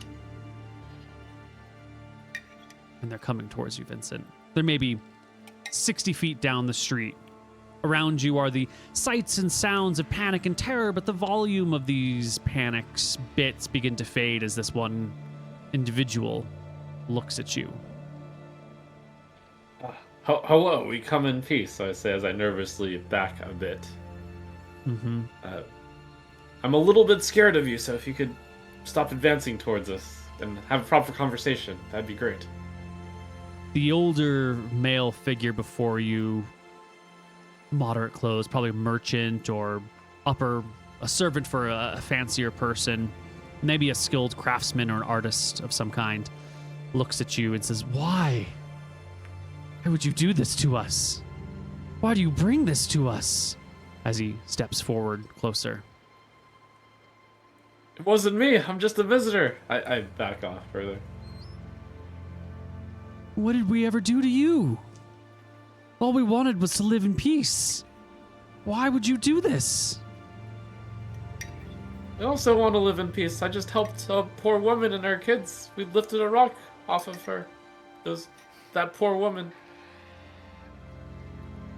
He continues his slow, steady pace towards you. You can back Take down. off the stone, Vincent. The stone? Was that? Maybe it thinks you're the one who did this because you're wearing the stone.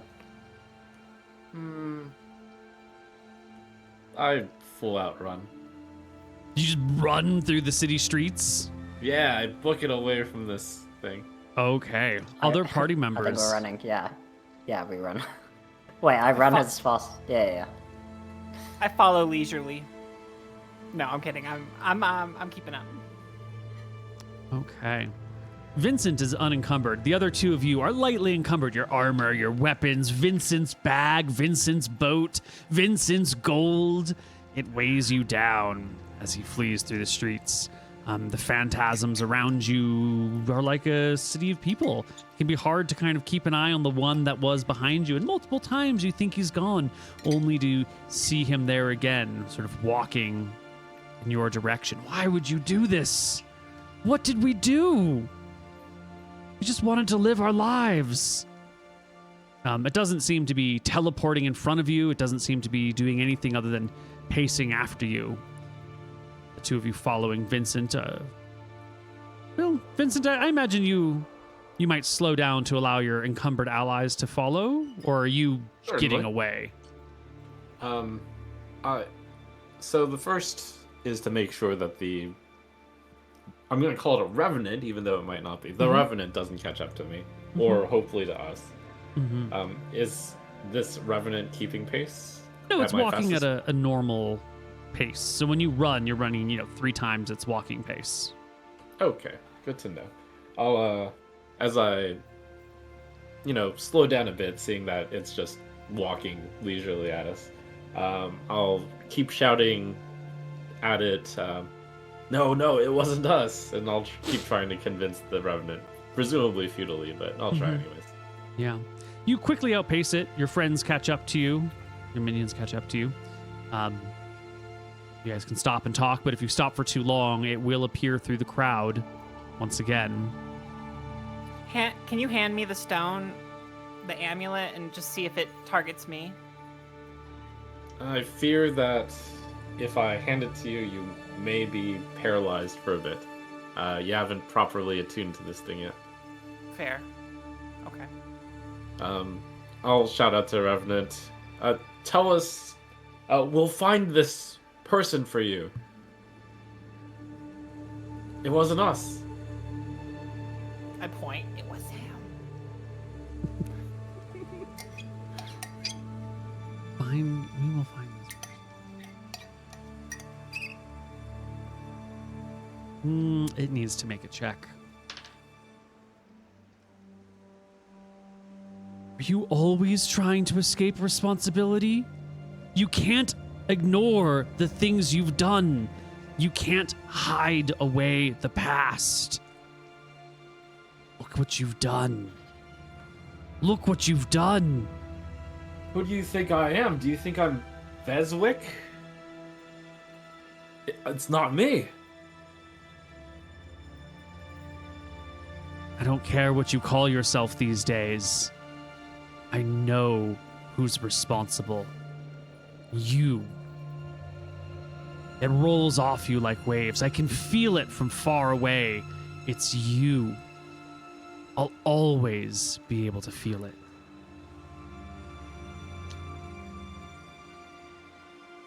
Oh, It's no, that's closer. That's 100 feet? Yeah, I keep backing off. It looks like it's walking leisurely. So Walking, yeah. Yeah, I keep, backpedaling leisurely. Sometimes I'll have to speed up a bit, but not too big a deal. You're just sensing the aura coming from this stone. I point towards the stone. It's not me. It looks to the stone. It looks to you.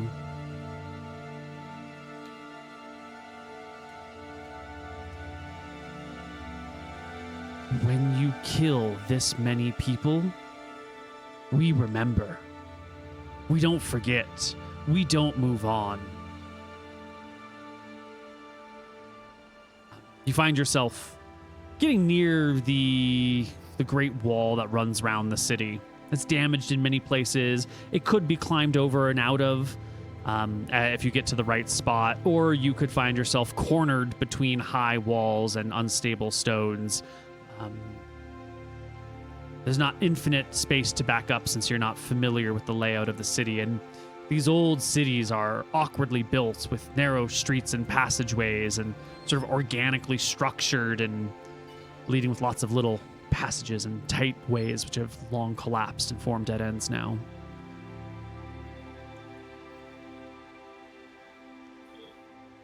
Take this memory stone off of my neck and I'll drop it on the ground as I back up further. See? It's not me, I point out. Creature You're walks. sensing the aura from the stone. It walks up. It bends down. It picks up the stone. Stone lifts in its hand. It must be a physical body, or at least strong enough of a projection to interact with the physical world. It picks up the stone, turns it over a few times. It doesn't seem to be channeling it or using it. Then it looks at you, says, you can't bribe me. Nothing could ever justify what you've done. It has never looked to your... By what you can see, it has never looked at Theodore nor Via. It's staring directly at Vincent. How do I convince you that it's not me? How do you convince me the sun does not rise? How do you convince me the moon does not shine? Your lies will never save you. And walks closer. Consistent in its forward momentum. Captain?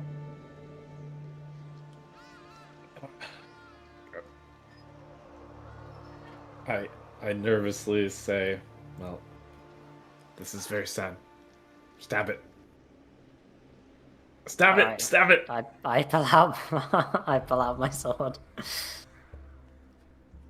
Is your sword magic or silver or enchanted or special in any way, shape, or form? It's a +1 arming sword. That's pretty good. What about you, Via? Do you have any magic weapons you're pulling out? Or are you good? I have nothing magical. Glaive. Glaive. And I is imagine magic. it won't hit it, so. Well, why don't you guys roll me initiative against this friendly spirit? Are we hurting the spirit? Oh yeah, we have a token. There we go.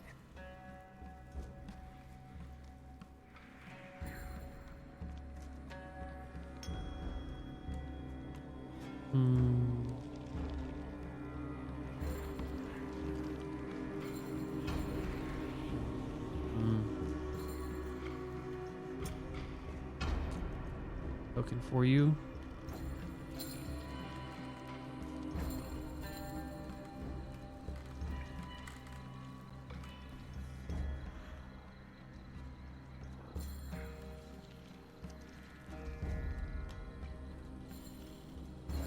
Vincent is the first to act. You are always rolling ones on initiative when you cast Magic Missile.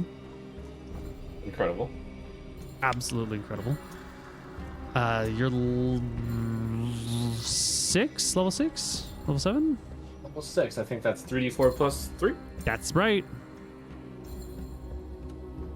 Oh, we And all rolled a I'll 1. shout out, if I were the White Prince, could I cast this? And I magic missile the ghost.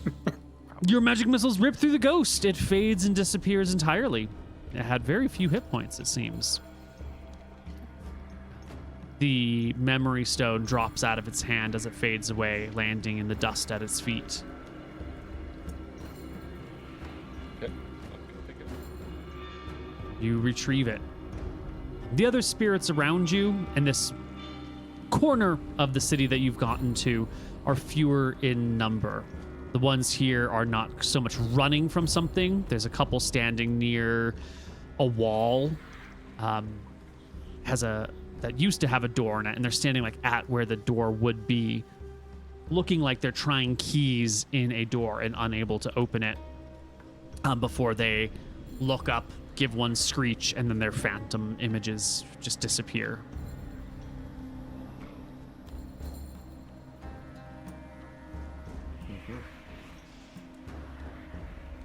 If that was the Revenant, it will be back. Where do you go? What do you do? Well, I don't think sleeping in the city is very comfortable. Let's camp a ways out of this. We can go retrieve our things then. Okay. You make your way out of the city. Once you're beyond the walls and you start to look back, the lights in the sky have already vanished. You see a couple of ghostly figures on the walls, but as you walk further away and look back, they too seem to disappear until you find yourself in a quiet, if somewhat eerie, sandy desert, dusty desert, with ruins on the horizon, illuminated just by the moonlight.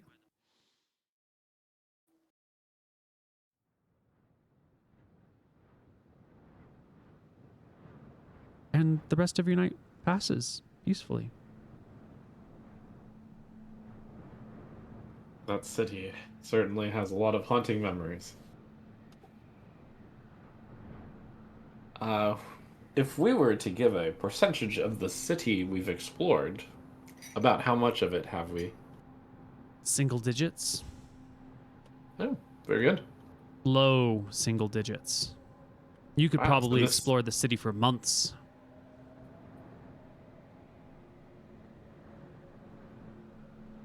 Nice. Day 2 out of 30 of exploring the city. Okay.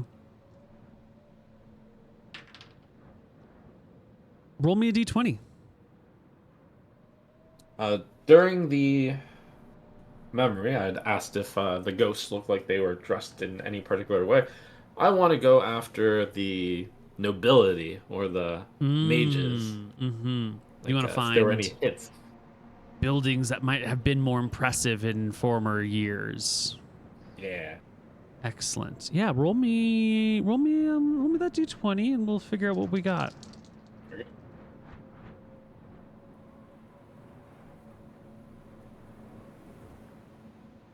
Yeah. You find your way to what was probably once a tower. Obviously once a tower, half of it has like collapsed to the side, leaving it sort of like an open, not quite circle, because when it collapsed, it then like fell. So it's now like an archway that you could walk into. The floors are now the walls. The walls are now the ceiling. You can sort of explore a little bit in here, but it's clearly been picked over before. The rest of the tower that rises up with a ripped off top has some of a nearby building that has fallen into it in like an avalanche area, making the lower doors inaccessible. But if you climb 30 feet up, you could probably climb down from the top into this building. I'll look at Theodore and Via expectantly. That tower might have useful things in it.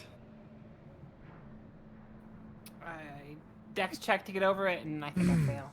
You get to the tower via. You look up. No. No. No. Captain, I think I will die. If I must.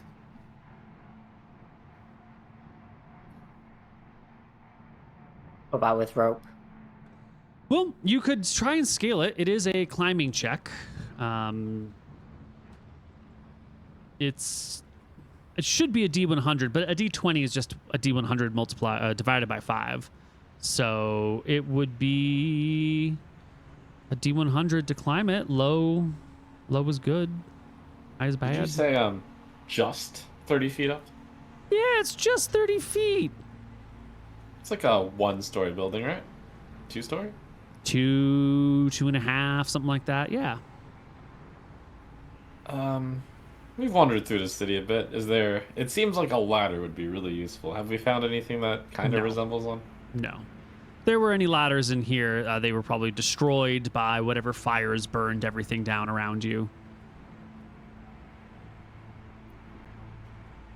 You haven't seen much in the way of wood anywhere, or cloth, or living things. There's just ash and dust everywhere. Scorched sides of walls, tumbled I climb rocks. Via climbs the wall. Yeah, you scurry to the top. You can straddle the wall and look down inside. Bunch of dust is blowing into this tower. But you know, Via, there's a stone box down there with some metal hinges on it. Captain, I don't see anything. I'm kidding. There's a that's a stone shame. box with metal hinges. Oh, that is something. You want to scramble down inside and take a look? Anyone want to come with me? You want to throw me my glaive just in case? I can, It's a bit I far can throw up. it over. Or I can try. That's pretty far. Yeah. Probably Bit just me. dangerous. Yeah. Okay. I'll take out my knife and examine the box. Yeah, you scramble down the wall, find a nice, safe ledge. It's a box. It has hinges on the back. It has No locking mechanism on the front. It looks like you could just flip it open. I touch it with the knife, not with my hand or anything. I just touch it. Tap. I stab it. Stab does it. anything happen? No.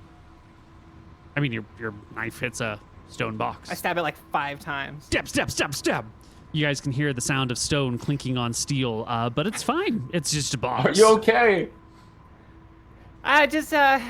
Yeah. Okay. I don't want to open it. Can I bring it outside? Can you throw me some rope? Yeah, throw some rope over it. I'll attach it. We'll haul it over. We can open it together. Sure. Can you make like a? Can you throw rope over? Yeah, why not? Did anyone bring 50 feet of rope with them? I should have. Sure did. There's some on the ship. Oh, I guess You I gotta do leave not the have any. city to unpack the ship and come back in. God. Really, did Excavating none of you bring rope into this expedition that we were clearly doing today? I think Well, Lynn 50 had the feet rope. is a lot. It's heavy. You really need a proper team to excavate something like this. It's going to be such a pain in the ass to do it haphazardly with 3 people. But you can do it bit by bit, piece by piece, slow and steady. I think Okay, we're I in the business stab- of excavating. We're just in the business of sightseeing. Ah, pleasure. I stab the box in the opening with the knife, and then I twist the knife to kind of lift the lid a little bit. Excellent. Make me a saving throw versus breath weapon. I'll give you a +2 because you're using the knife to open it, and so you're kind of at a bit of a distance. Awesome.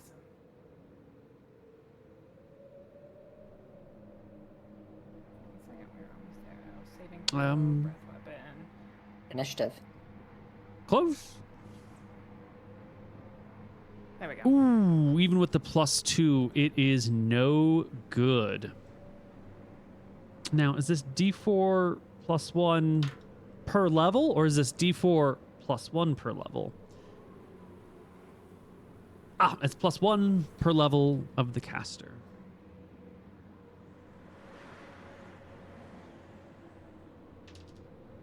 You will take 8 plus 3 is 11 damage as a fire trap explodes off of the box, engulfing you and the things around you in flame. Nice. That brings you to 5 hit points remaining. But the box is opened. Lucky for you. Yay. I peer inside the box without touching it again. Yeah, the item trapped is not harmed by this explosion. Excellent. You open the box and you see 3 scrolls tightly curled. 2 of them are sealed with little ribbons around it, and one of them is sealed with a spot of wax. And there's a bag in there, a small bag. Okay, I take out the scrolls in the bag. The bag has coins in it. How much coins? 22 gold coins. Okay, I don't mention anything about that to anyone. All right, you just pocket that gold. And then there's the 3 scrolls. Mm-hmm. I'll climb back over with the scrolls and hand them to Captain. Ah, excellent find. I'll Can you put tell scrolls- what they do? Nope. Not that I know. It's are scrolls usually obvious when you just look at them, what they are? Ooh.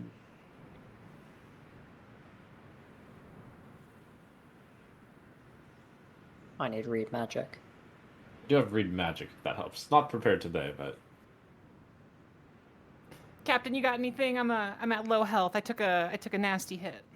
oh yes, I look at your burned stuff. That was rough. Good job recovering this. I give you a potion. I give you 2 potions of healing. Thank you. Is that the same as last time? Yeah. What were those rolls? 2d4, 42 plus 4. Scrolls are generally found in cylinders, tubes of ivory, jade, leather, metal, or wood. Some tubes are inscribed with magic runes or writings PCs must read in order to open the container. It's up to the DM. Taking this approach, blah, blah, blah, blah, blah. Each scroll is written on its own magic cipher. To understand what type of scroll has been found, the ability to read magic must be available. Once a scroll is read to determine its contents, a read magic spell is not needed at subsequent times to invoke its magic. Even a scroll map will appear unreadable until the proper spell, comprehend languages, has been used. Reading a scroll to find its contents does not invoke the magic unless it specifically triggers a curse. A cursed scroll can appear to be a scroll of any sort. It radiates no evil or special aura beyond being magic. So you would need a read magic spell, if they were magical, to read the contents of them. If they're ordinary scrolls, well, then they're just regular old writing. Okay. Let's see. Read magic. It's not casting. I'm just looking at it. 2 rounds per level. Okay, so I could probably read all the scrolls. Oh, easily. Very good. Well, what a great find. Oh, terrible roll. Wow. Awful. Oh my gods, Via. It still works, technically. 44 plus 4, and we roll 8. Get him out of the way. Feels like I should be punished somehow for that, but please don't. I think this is punishment for something else you have done. What? Probably. What have you done, Via? What have you done? Nothing. It's for lying about the gold. Oh, yeah, probably. Because I stole 22 gold. What else weighs heavily on your soul, Via? Well, I've gone through... Before this campaign started, I was looking for some mermaids. Mermaids don't exist, so they were obviously manatees. But we were looking for manatees, got attacked by manatees, almost total TPK. Wasn't my first total TPK, but, you know, wasn't my fault. And then we've lost some people, RIP, 2 Shetties. But shoot, you know what? I really do feel like Lynn's tragedy was my doing, and I don't think she's come to terms with that yet. I think I'm just like, it's just weighing pretty heavy on me. Survivor's guilt. Real thing. Am I even an adventurer? I also probably got a little bit of imposter syndrome in there too. Like it's just everything's so heavy right now. Like I only have 9 strength. I should have been a thief. You couldn't move that rock. Theodore had to do it. Yeah. And then when you couldn't move those bricks and he moved it and then he took damage. Gosh, it's like every time you don't do something, someone else gets punished for it. God. It's like the God. Who would do this? Who would do this to me? Is it my fault? Am I just bad luck?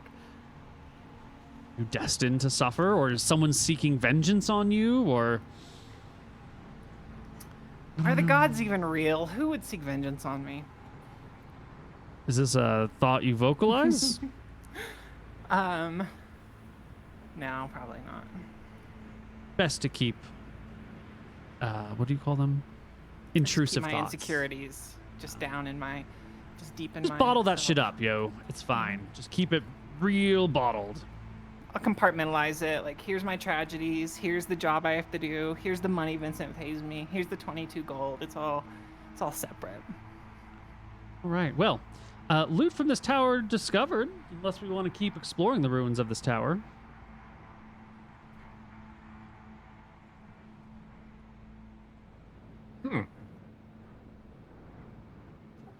Did you see anything else while you were down there, Via? Did it have more rooms? I did not see anything. I didn't see like a trap door. I didn't say I looked for it, but There was a staircase that led down to the floor below. oh, there was a staircase, Captain. Well, we found some treasure in here already, so there might be even more. Looks like Via has taken quite a lot of beating. Theodore, why don't you check out the rest? Give me a D100 to scale the walls, Theodore. How bad is failure on this? Yeah, a couple What's, D6 of what's damage. the max damage? Okay, like 2d6. Yeah, is the max 2d6 damage. max damage. Yeah, it's fine. Help Okay. if we line up like a soft landing in case of falling.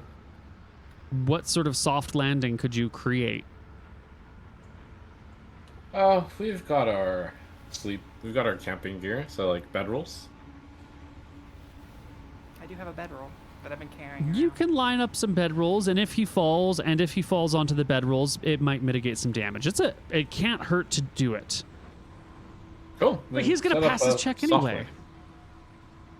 What armor are you wearing, Theodore? It's leather.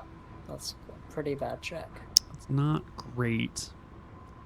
And As I take off my backpack and Vincent's bag and so on, so I'm not encumbered when I'm climbing. And my shield. I guess you can't climb with a shield. yeah. You will start to scamper up, and you're close to succeeding, but not quite enough. You'll slip from some handholds and fall down onto these bedrolls. You won't have fallen from high enough to take any serious damage. Vaya is nimble enough and light enough to climb it, but Theodore, it's just not working for you. Should I try again and then tie a rope somewhere? Oh yeah, if you can fix a rope somewhere, you can give everyone a plus 55% chance to their. You already passed your check. You don't need to do it each time you climb. Okay. You're just So, like, automatically I fell up and again. over. Okay, I'll climb over, tie the rope. Rope Did anyone bring a rope? Didn't we decide that there we was no don't rope? have a rope. That's what I thought. Vaya's up and over and down and in through the trapdoor and poking about. I don't want to go anymore, Captain. I'm scared. The clever listener will have heard that whoever fire trapped this before was at least an 8th level wizard, or at least 8th level when they did the fire trapping.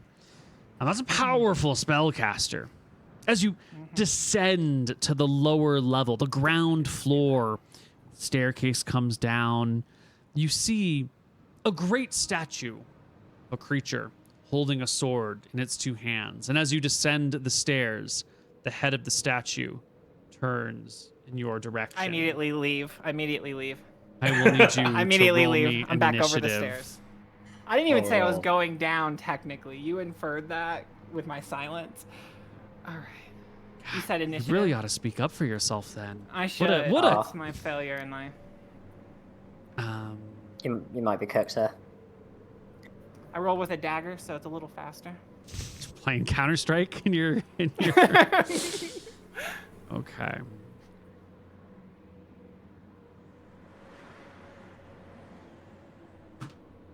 You will beat it in initiative. You can scamper up to the next floor, begin ascending the walls and climbing up and over.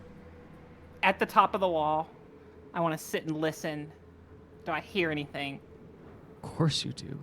You hear the scraping of stone on stone. You see the creature as it begins to ascend the staircase, and then the staircase, ruined, old with time, in a building that's fallen apart. The staircase sort of collapses, dropping the creature to the ground floor.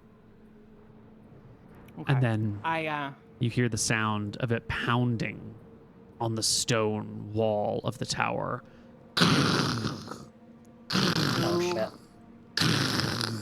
I relay what I've seen, Captain. There's a what was it? You said a lizard statue that turned and looked at me. I don't know where you got lizard from.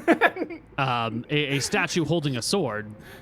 Okay. A large For some statue. reason, it was a lizard in my head. Maybe the red eyes. Did you say red eyes? Why would red eyes mean lizard? I don't know. So, Captain, something's after us. It fell down the stairs. I think it's probably attacking the wall because it knows a passage to get to us. We should leave. All right. Well, let's come back with some rope, and we will take on that statue properly. It's probably guarding some treasure.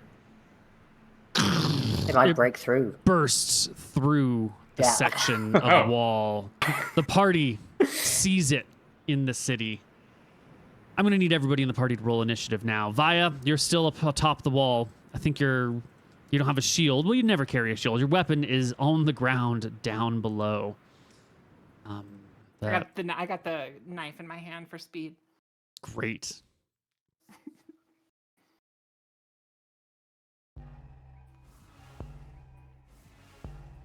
Oh.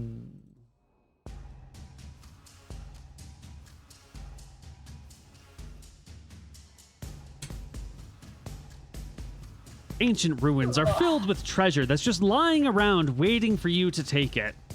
Unfortunately, ancient ruins are also covered with dangerous creatures that may want to kill you. It's such a shame that you can't just find the ancient ruins that are only treasure. Ah, man. Although I bet those... It worked once. I was hoping it would work again. Yeah.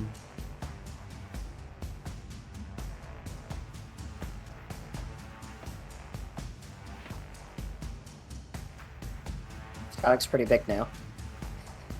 Yeah, it's just a little bit taller than a normal person. It's roughly human size. It's like 8 feet tall, something like that. Okay, your so camera's it's a little bit behind. size You're medium. a little choppy. Ooh. Ooh. You're very choppy. Thank you.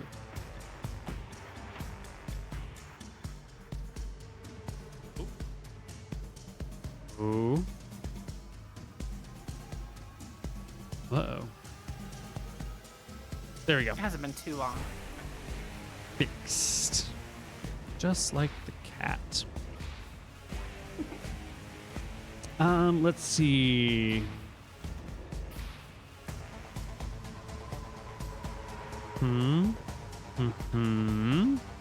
Wait, so we're on one side of the tower. It busts out. It was below us by at least a level.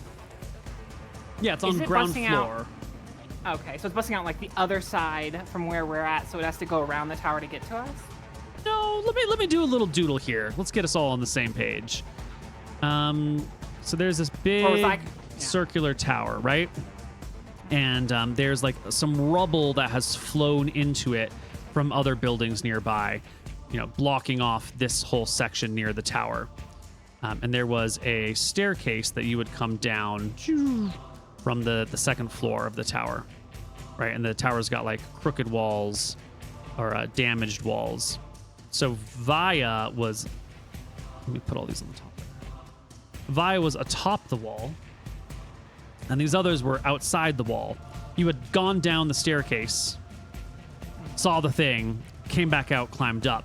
The thing tried to come up the stairs, fell through the stairs, and is now busting out the wall right here at the Directly base. towards us. Okay. Yeah. And there's the city around you, but everything is, there's a lot of wide open boulevards and a lot of broken stuff. You have quite a range of movement since there's no one else around you. So let's not bother drawing the rest of the city, but here indeed is the monster. Size medium, Neal. Size large. Okay, size large. I'm familiar with statues with the purpose of guarding magic towers, so as I fire off a magic missile at it, I'll try to make it feel bad by shouting at it, the statue! It's attacking the city! Stop it! Yes. Maybe that'll betray its programming. That is a beautiful thought. I really appreciate you doing this. Unfortunately, undead and golems tend to be non-intelligent creatures that are acting on something else. You will pepper it for 9 points of damage, causing substantial harm to the critter. Oh no. Theodore, it's your turn. What should we do, Captain? Run away or fight? As my missiles pelt into it and I look at how little effect it had, I'll say we might want to run away from this one. That said, Vincent can only really move a little bit after casting a spell. If you flee Theodore, it'll just catch up to him on its turn. You can't run and just leave Vincent behind unless you think he can tank an attack or two from this thing. Well, he's got a protection ring, so he can definitely tank an attack or two. But Sorry. I nervously put my hand into my pouch here and put the ring on.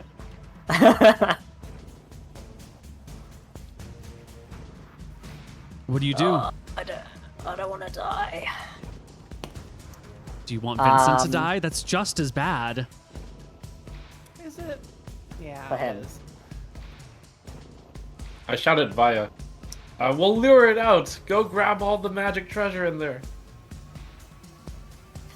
How big was that drop from the stairs?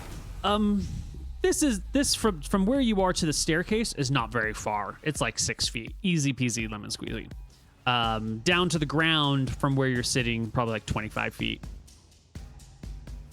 But Does it's it- Theodore's turn. Hold on, let's get Theodore done. Okay. Given Vincent shouted that he wants to bait it out, can I like strafe and wait for it to kind of come out a bit further and then attack it? Strafe? Are you a Spitfire? What's going on? What do you mean strafe? Like, I don't engage it yet. I want it to come out further. You want like basically my ideal plan is it goes towards Vincent and then I circle around behind it and start attacking it from behind because it's like right up against the wall right now. you can ready an attack against it, but you can't ready movement and an attack. Yeah. Okay. So I guess I move like this and then I assume it will go for Vincent and then I'll at least get a... perfect. Yeah, that's great. You can ready an attack from right here. Via, Yep. it's your turn. You're on the wall. You're almost directly above this thing. You've got a dagger. Is this a magic dagger or a regular dagger? Regular. Regular dagger that was just stabbing stone a moment ago. Okay. Yeah.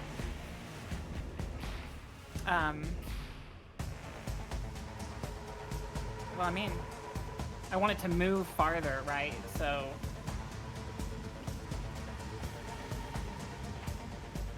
I get down.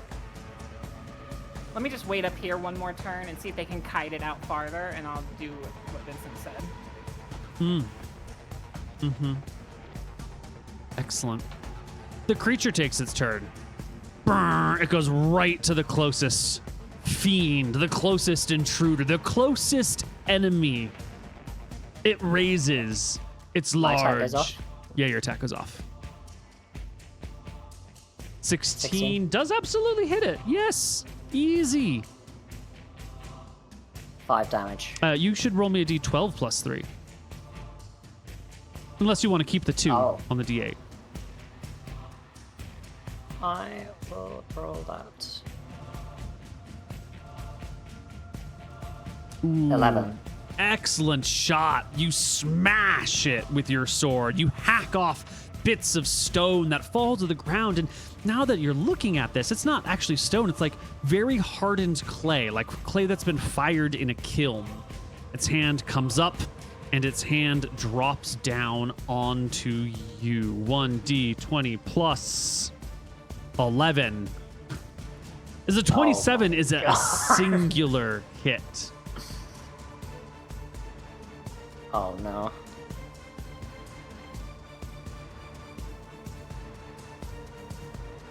Now, you know what? I'm actually realizing it should not have plus 11. It's still going to hit you because your AC is 16. It rolled a natural 16. This section needs to be slightly adjusted because it is not its normal state of being. It should only be rolling at plus 7 instead of plus 11. This is a modified version of the original monster. It will do 2d10 damage, which is only 4. Exceedingly low, although exceedingly high would one-shot almost any of you. And that's the end of this round. Let's roll initiative. On seeing the golem's attack, I say, it wasn't as frightening as I thought. We can stand and fight.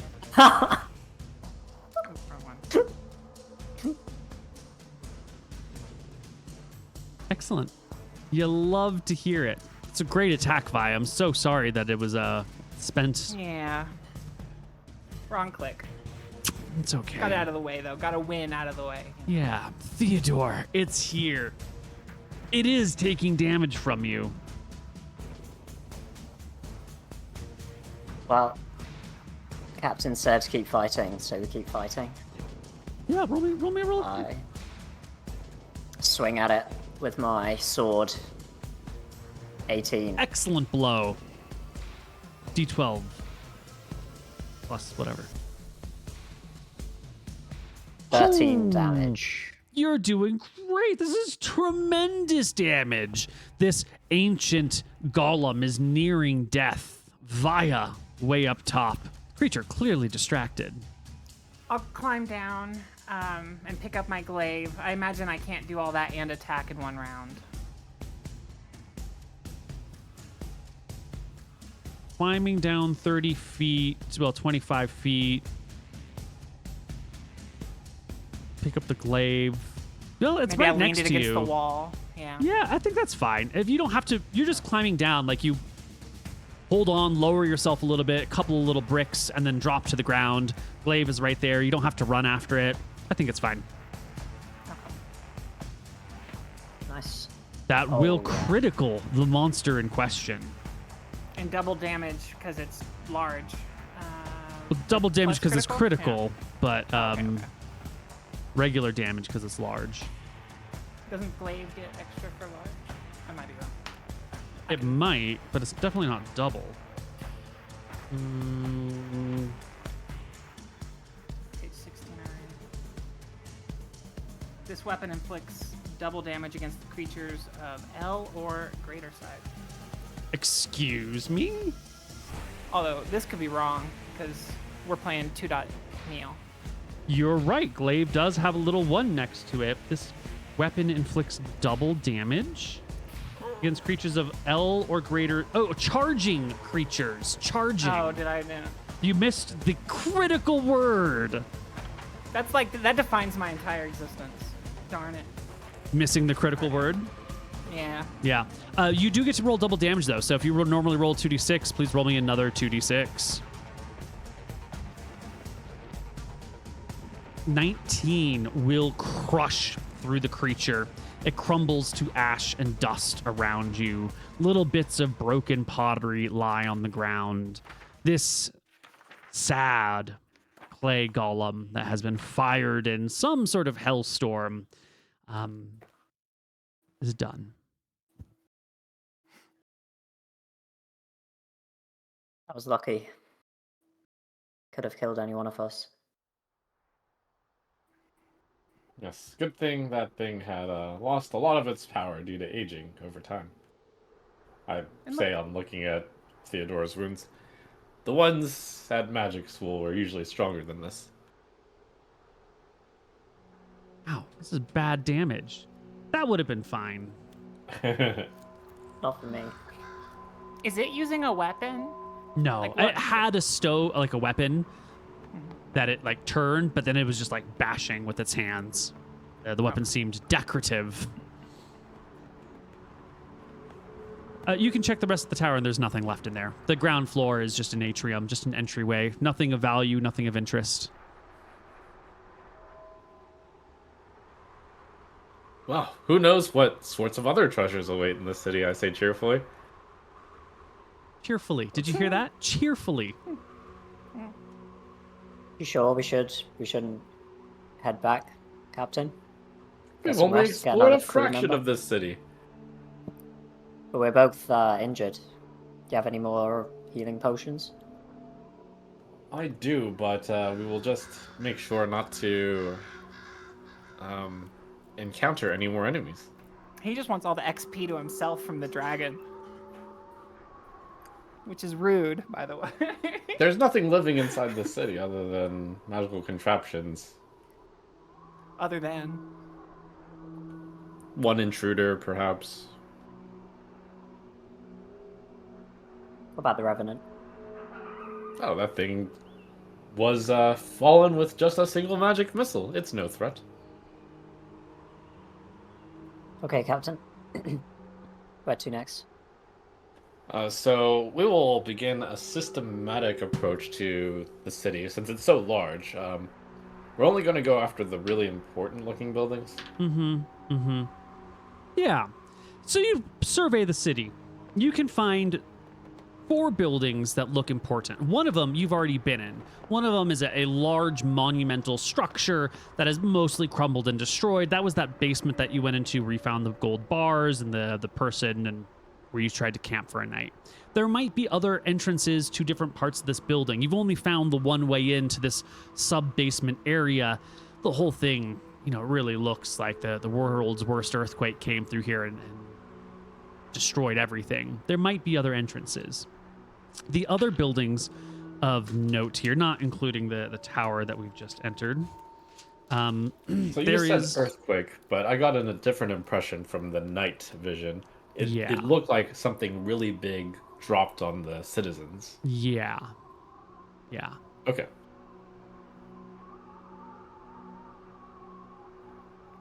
Is there a There's a big hole where a meteor would be?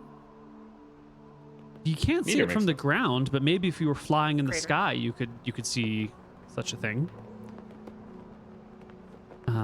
There is a large structure, mostly destroyed, like everything else around us, on a hill nearby. It has some other smaller structures nearby it, but that could be of interest to you. What else do we have here? This was the...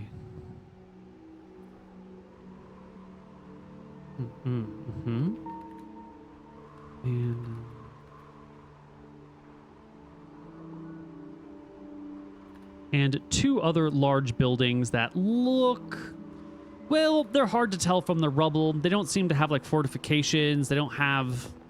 Maybe they were just, like, big houses or something like that. But there are four large buildings that, easily stand out to you. The one fortified with the magic protections on sections of it that had gold. The one on the hill. And two other, too hard to tell for the moment, structures. Where would you like to start?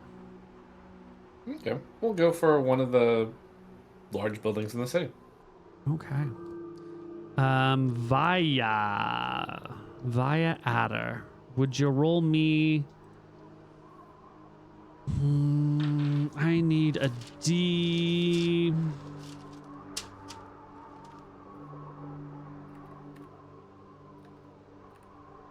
I need a D15 plus 1.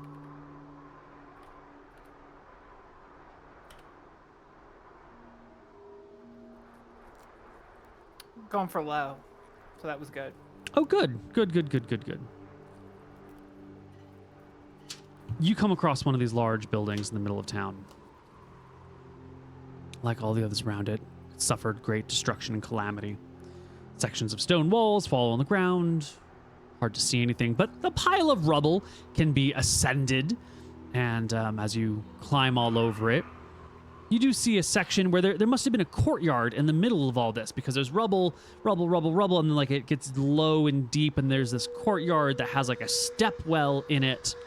And there's a couple of rocks that have been thrown into the step well, but by and large, the step well is dry and empty and clear and fine. And wouldn't you know it, at the bottom of the step well is some sort of like tunnel passageway. Maybe the step well was built into an aquifer or a quanot or one of these water moving sources.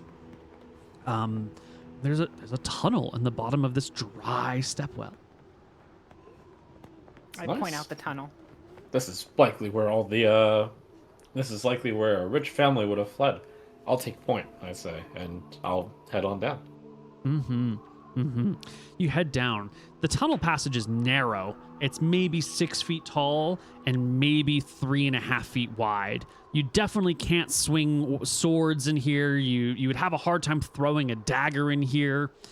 Maybe short thrusting weapons could be of use, but everything else in this tight area would be lost. You can hold a torch in front of you, but you'll have to kind of hold it low, so because if you hold it above your head, it'll just hit the ceiling. It's a very awkward passage, and it runs in one direction, and it runs in the opposite direction. One to the east and one to the west. Would you like to go east or Arbitrarily west? choose east.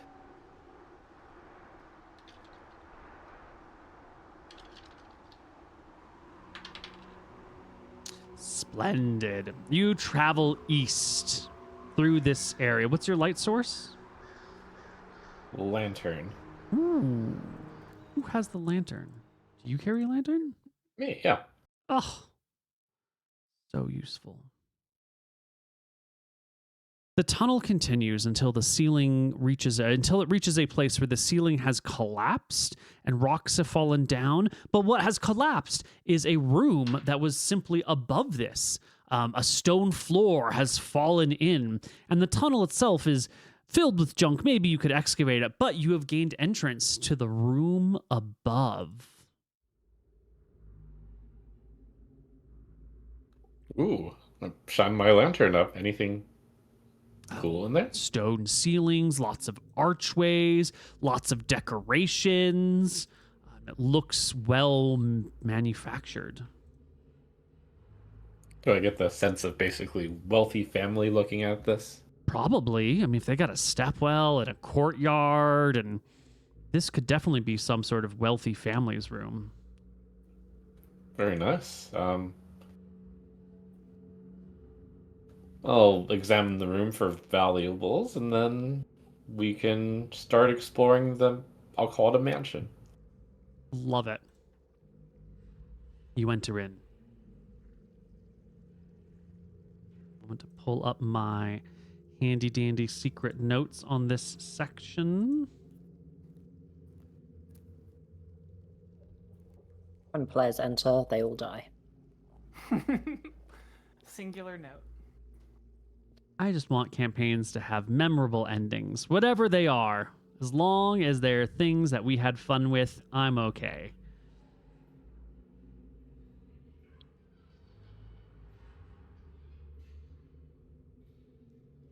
You enter into this building, your friends, companions, minions, hirelings following you through. Your lantern light splashes across the dry stone walls, made of the same sort of sandstone that you see everywhere around you. Those tall obelisks had been made of like imported granite or some other stuff, but this in here is nice sandstone. And as the light shines across the area, you find you're in like a tiny little room that has like a little jail cell style doorway that leads into other areas. And in this tiny little room, there's like a little recess in the wall that goes back maybe 7 feet and is maybe 2 feet wide and 2 feet tall, and it's completely empty. And there's a little plaque directly above it that has no writing on the plaque whatsoever. And the barred gate that comes into this room has got a little bit of rust on it. Yeah.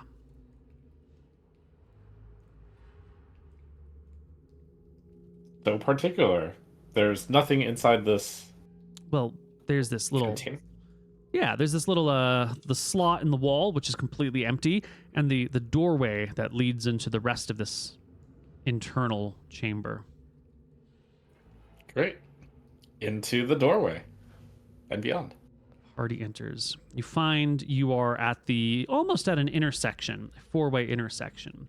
Looking down the hall in each, to your left and right, you can see that there are these little archways with barred gates blocking many doors. There are 6 to your left, and then to your right, maybe 10 or so feet, there's another a perpendicular hallway. And then a whole series of these other little archways on the far side of it. You can step out into the chamber and begin to look around, and you realize that this is like if you were to build a crypt, but you haven't put anything in it yet, that's where you would be. Like, this is probably some family's personal burial ground, only they built it before everybody died. And it's a series of empty tombs, at least so far. If you explore further, you might find the burial ground of some family that owns a mansion in this great city. Nice. Yeah, it sounds like they did a lot of forward planning, so it's likely some people have died here so far. We will go look for the people who have died so far in here. Baya and Theodore, how do you feel about exploring these crypts? Sounds sensible. Yeah? Sure. Wouldn't be Dungeons and Dragons without a dungeon, right? Thinking back at the recess there, sounds kind of like a place you could put a coffin. Yeah. How old does it have to be when it turns from like grave robbing to archaeological discoveries? It's mindset, Okay. It's just a mindset game. I'm pretty sure when the city has died, then the crypt is fair game. But in a continuously inhabited city, you can never investigate the crypts? Basically, then it'd be a crime. Okay. That's fair. Well, I was more interested in doing crime, but this is fine too. This is perfectly acceptable exploration, archaeology. Mm-hmm. You come to one of these little chambers where, sure enough, there's a sarcophagus, a coffin in there made of wood, but it has been painted, sanded smooth and then painted with bright colors, greens and reds and yellows and blues, a little fresco of someone's life along the sides of the coffin. You can see them looking and studying studiously, holding a scroll before them with furrowed brow. You can see them underneath an archway of olive leaves, holding the hand of another person who's wearing like a white veil. You can see them standing atop like a pile of golden coins, triumphant with their hands on their hips and like a sea of little people below them worshiping at their feet. Ooh. I look around the room for the treasure. Room. The walls have similar paintings of this person's life. There's a couple of vases and pots sitting around. There could be some things in these. The sarcophagus or coffin itself is wooden but well painted and slotted into one of these slots. You'd have to pull it out to see if there's anything in it or get to it. There's a couple of little perches, little shelves that come out of the sandstone walls where there's wax from candles that used to be lit here and have left their residue long behind. The treasure's either in the pots nearby or it's in the coffin itself.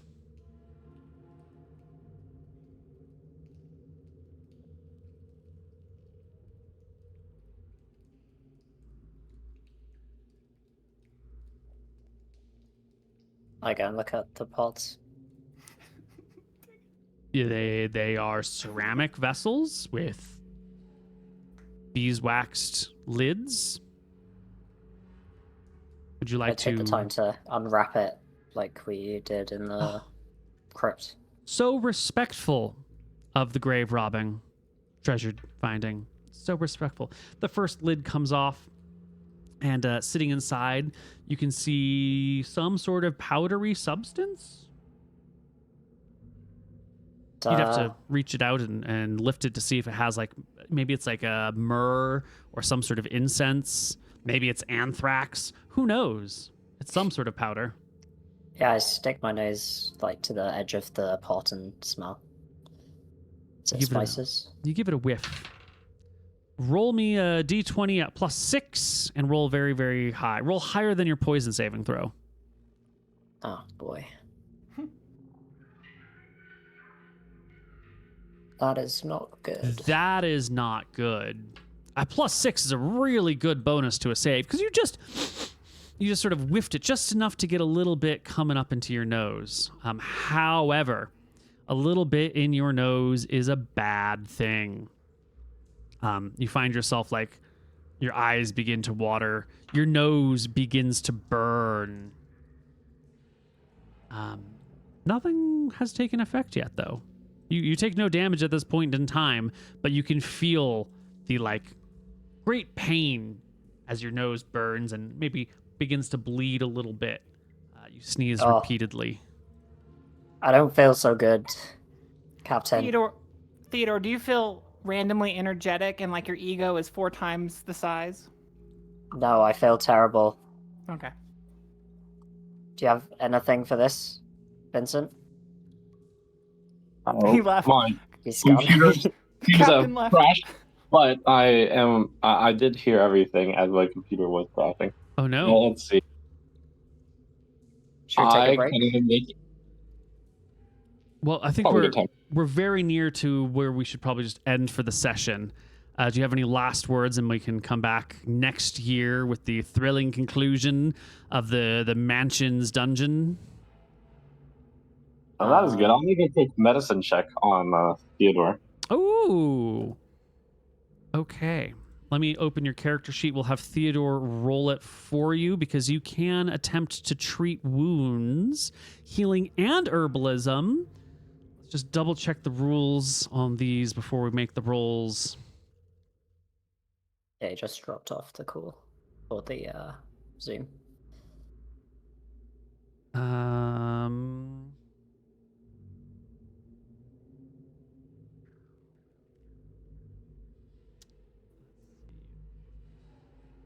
poison character can be tended to immediately the round after exposure, which is where we are, and care given for the next 5 rounds. I'm sure he would do that. Mm-hmm. Then you gain a bonus to your saving throw. No check required. We already rolled your save, though. Alright, that sounds like it's... Yeah, so wait, how does that work? You get... Yeah, I think you're supposed to your delay... check after you've already made it? Yeah, well, I think you're probably supposed to not make the check until the time has elapsed from the poison. Like, poisons have an onset time. I think you're probably supposed to wait until it's about to kick in. You think so? Sounds like we should re-roll it, Neal. I don't know, don't we say we re-roll if... Is that the rule? Let me... I know, you've been pretty loose with it. If you don't want to do that, that's fine, obviously.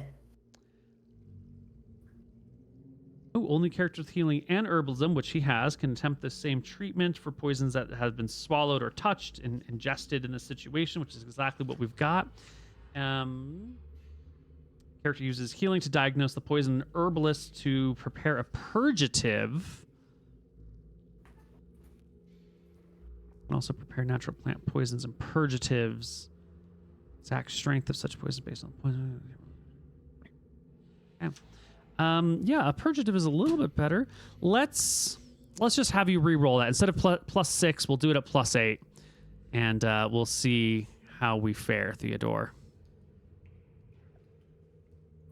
Theodore collapses. That is a pass, I think. I think it's 13. Let me check. The poisons...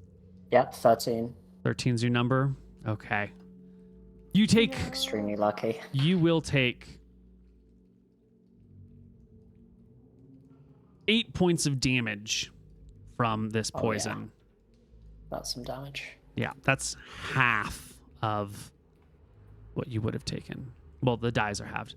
And with the tech issues, this is going to be where we resolve our campaign for the day. We will come back in the new year sometime. And it's a shame that Jeff isn't here for our goodbyes, but that's it, everybody. Catch you next time. Yeah? Happy holidays? Yeah. Happy holidays. Happy holidays. Yep. I virtually wave. Happy holidays. Happy holidays. Goodbye, everybody. Bye.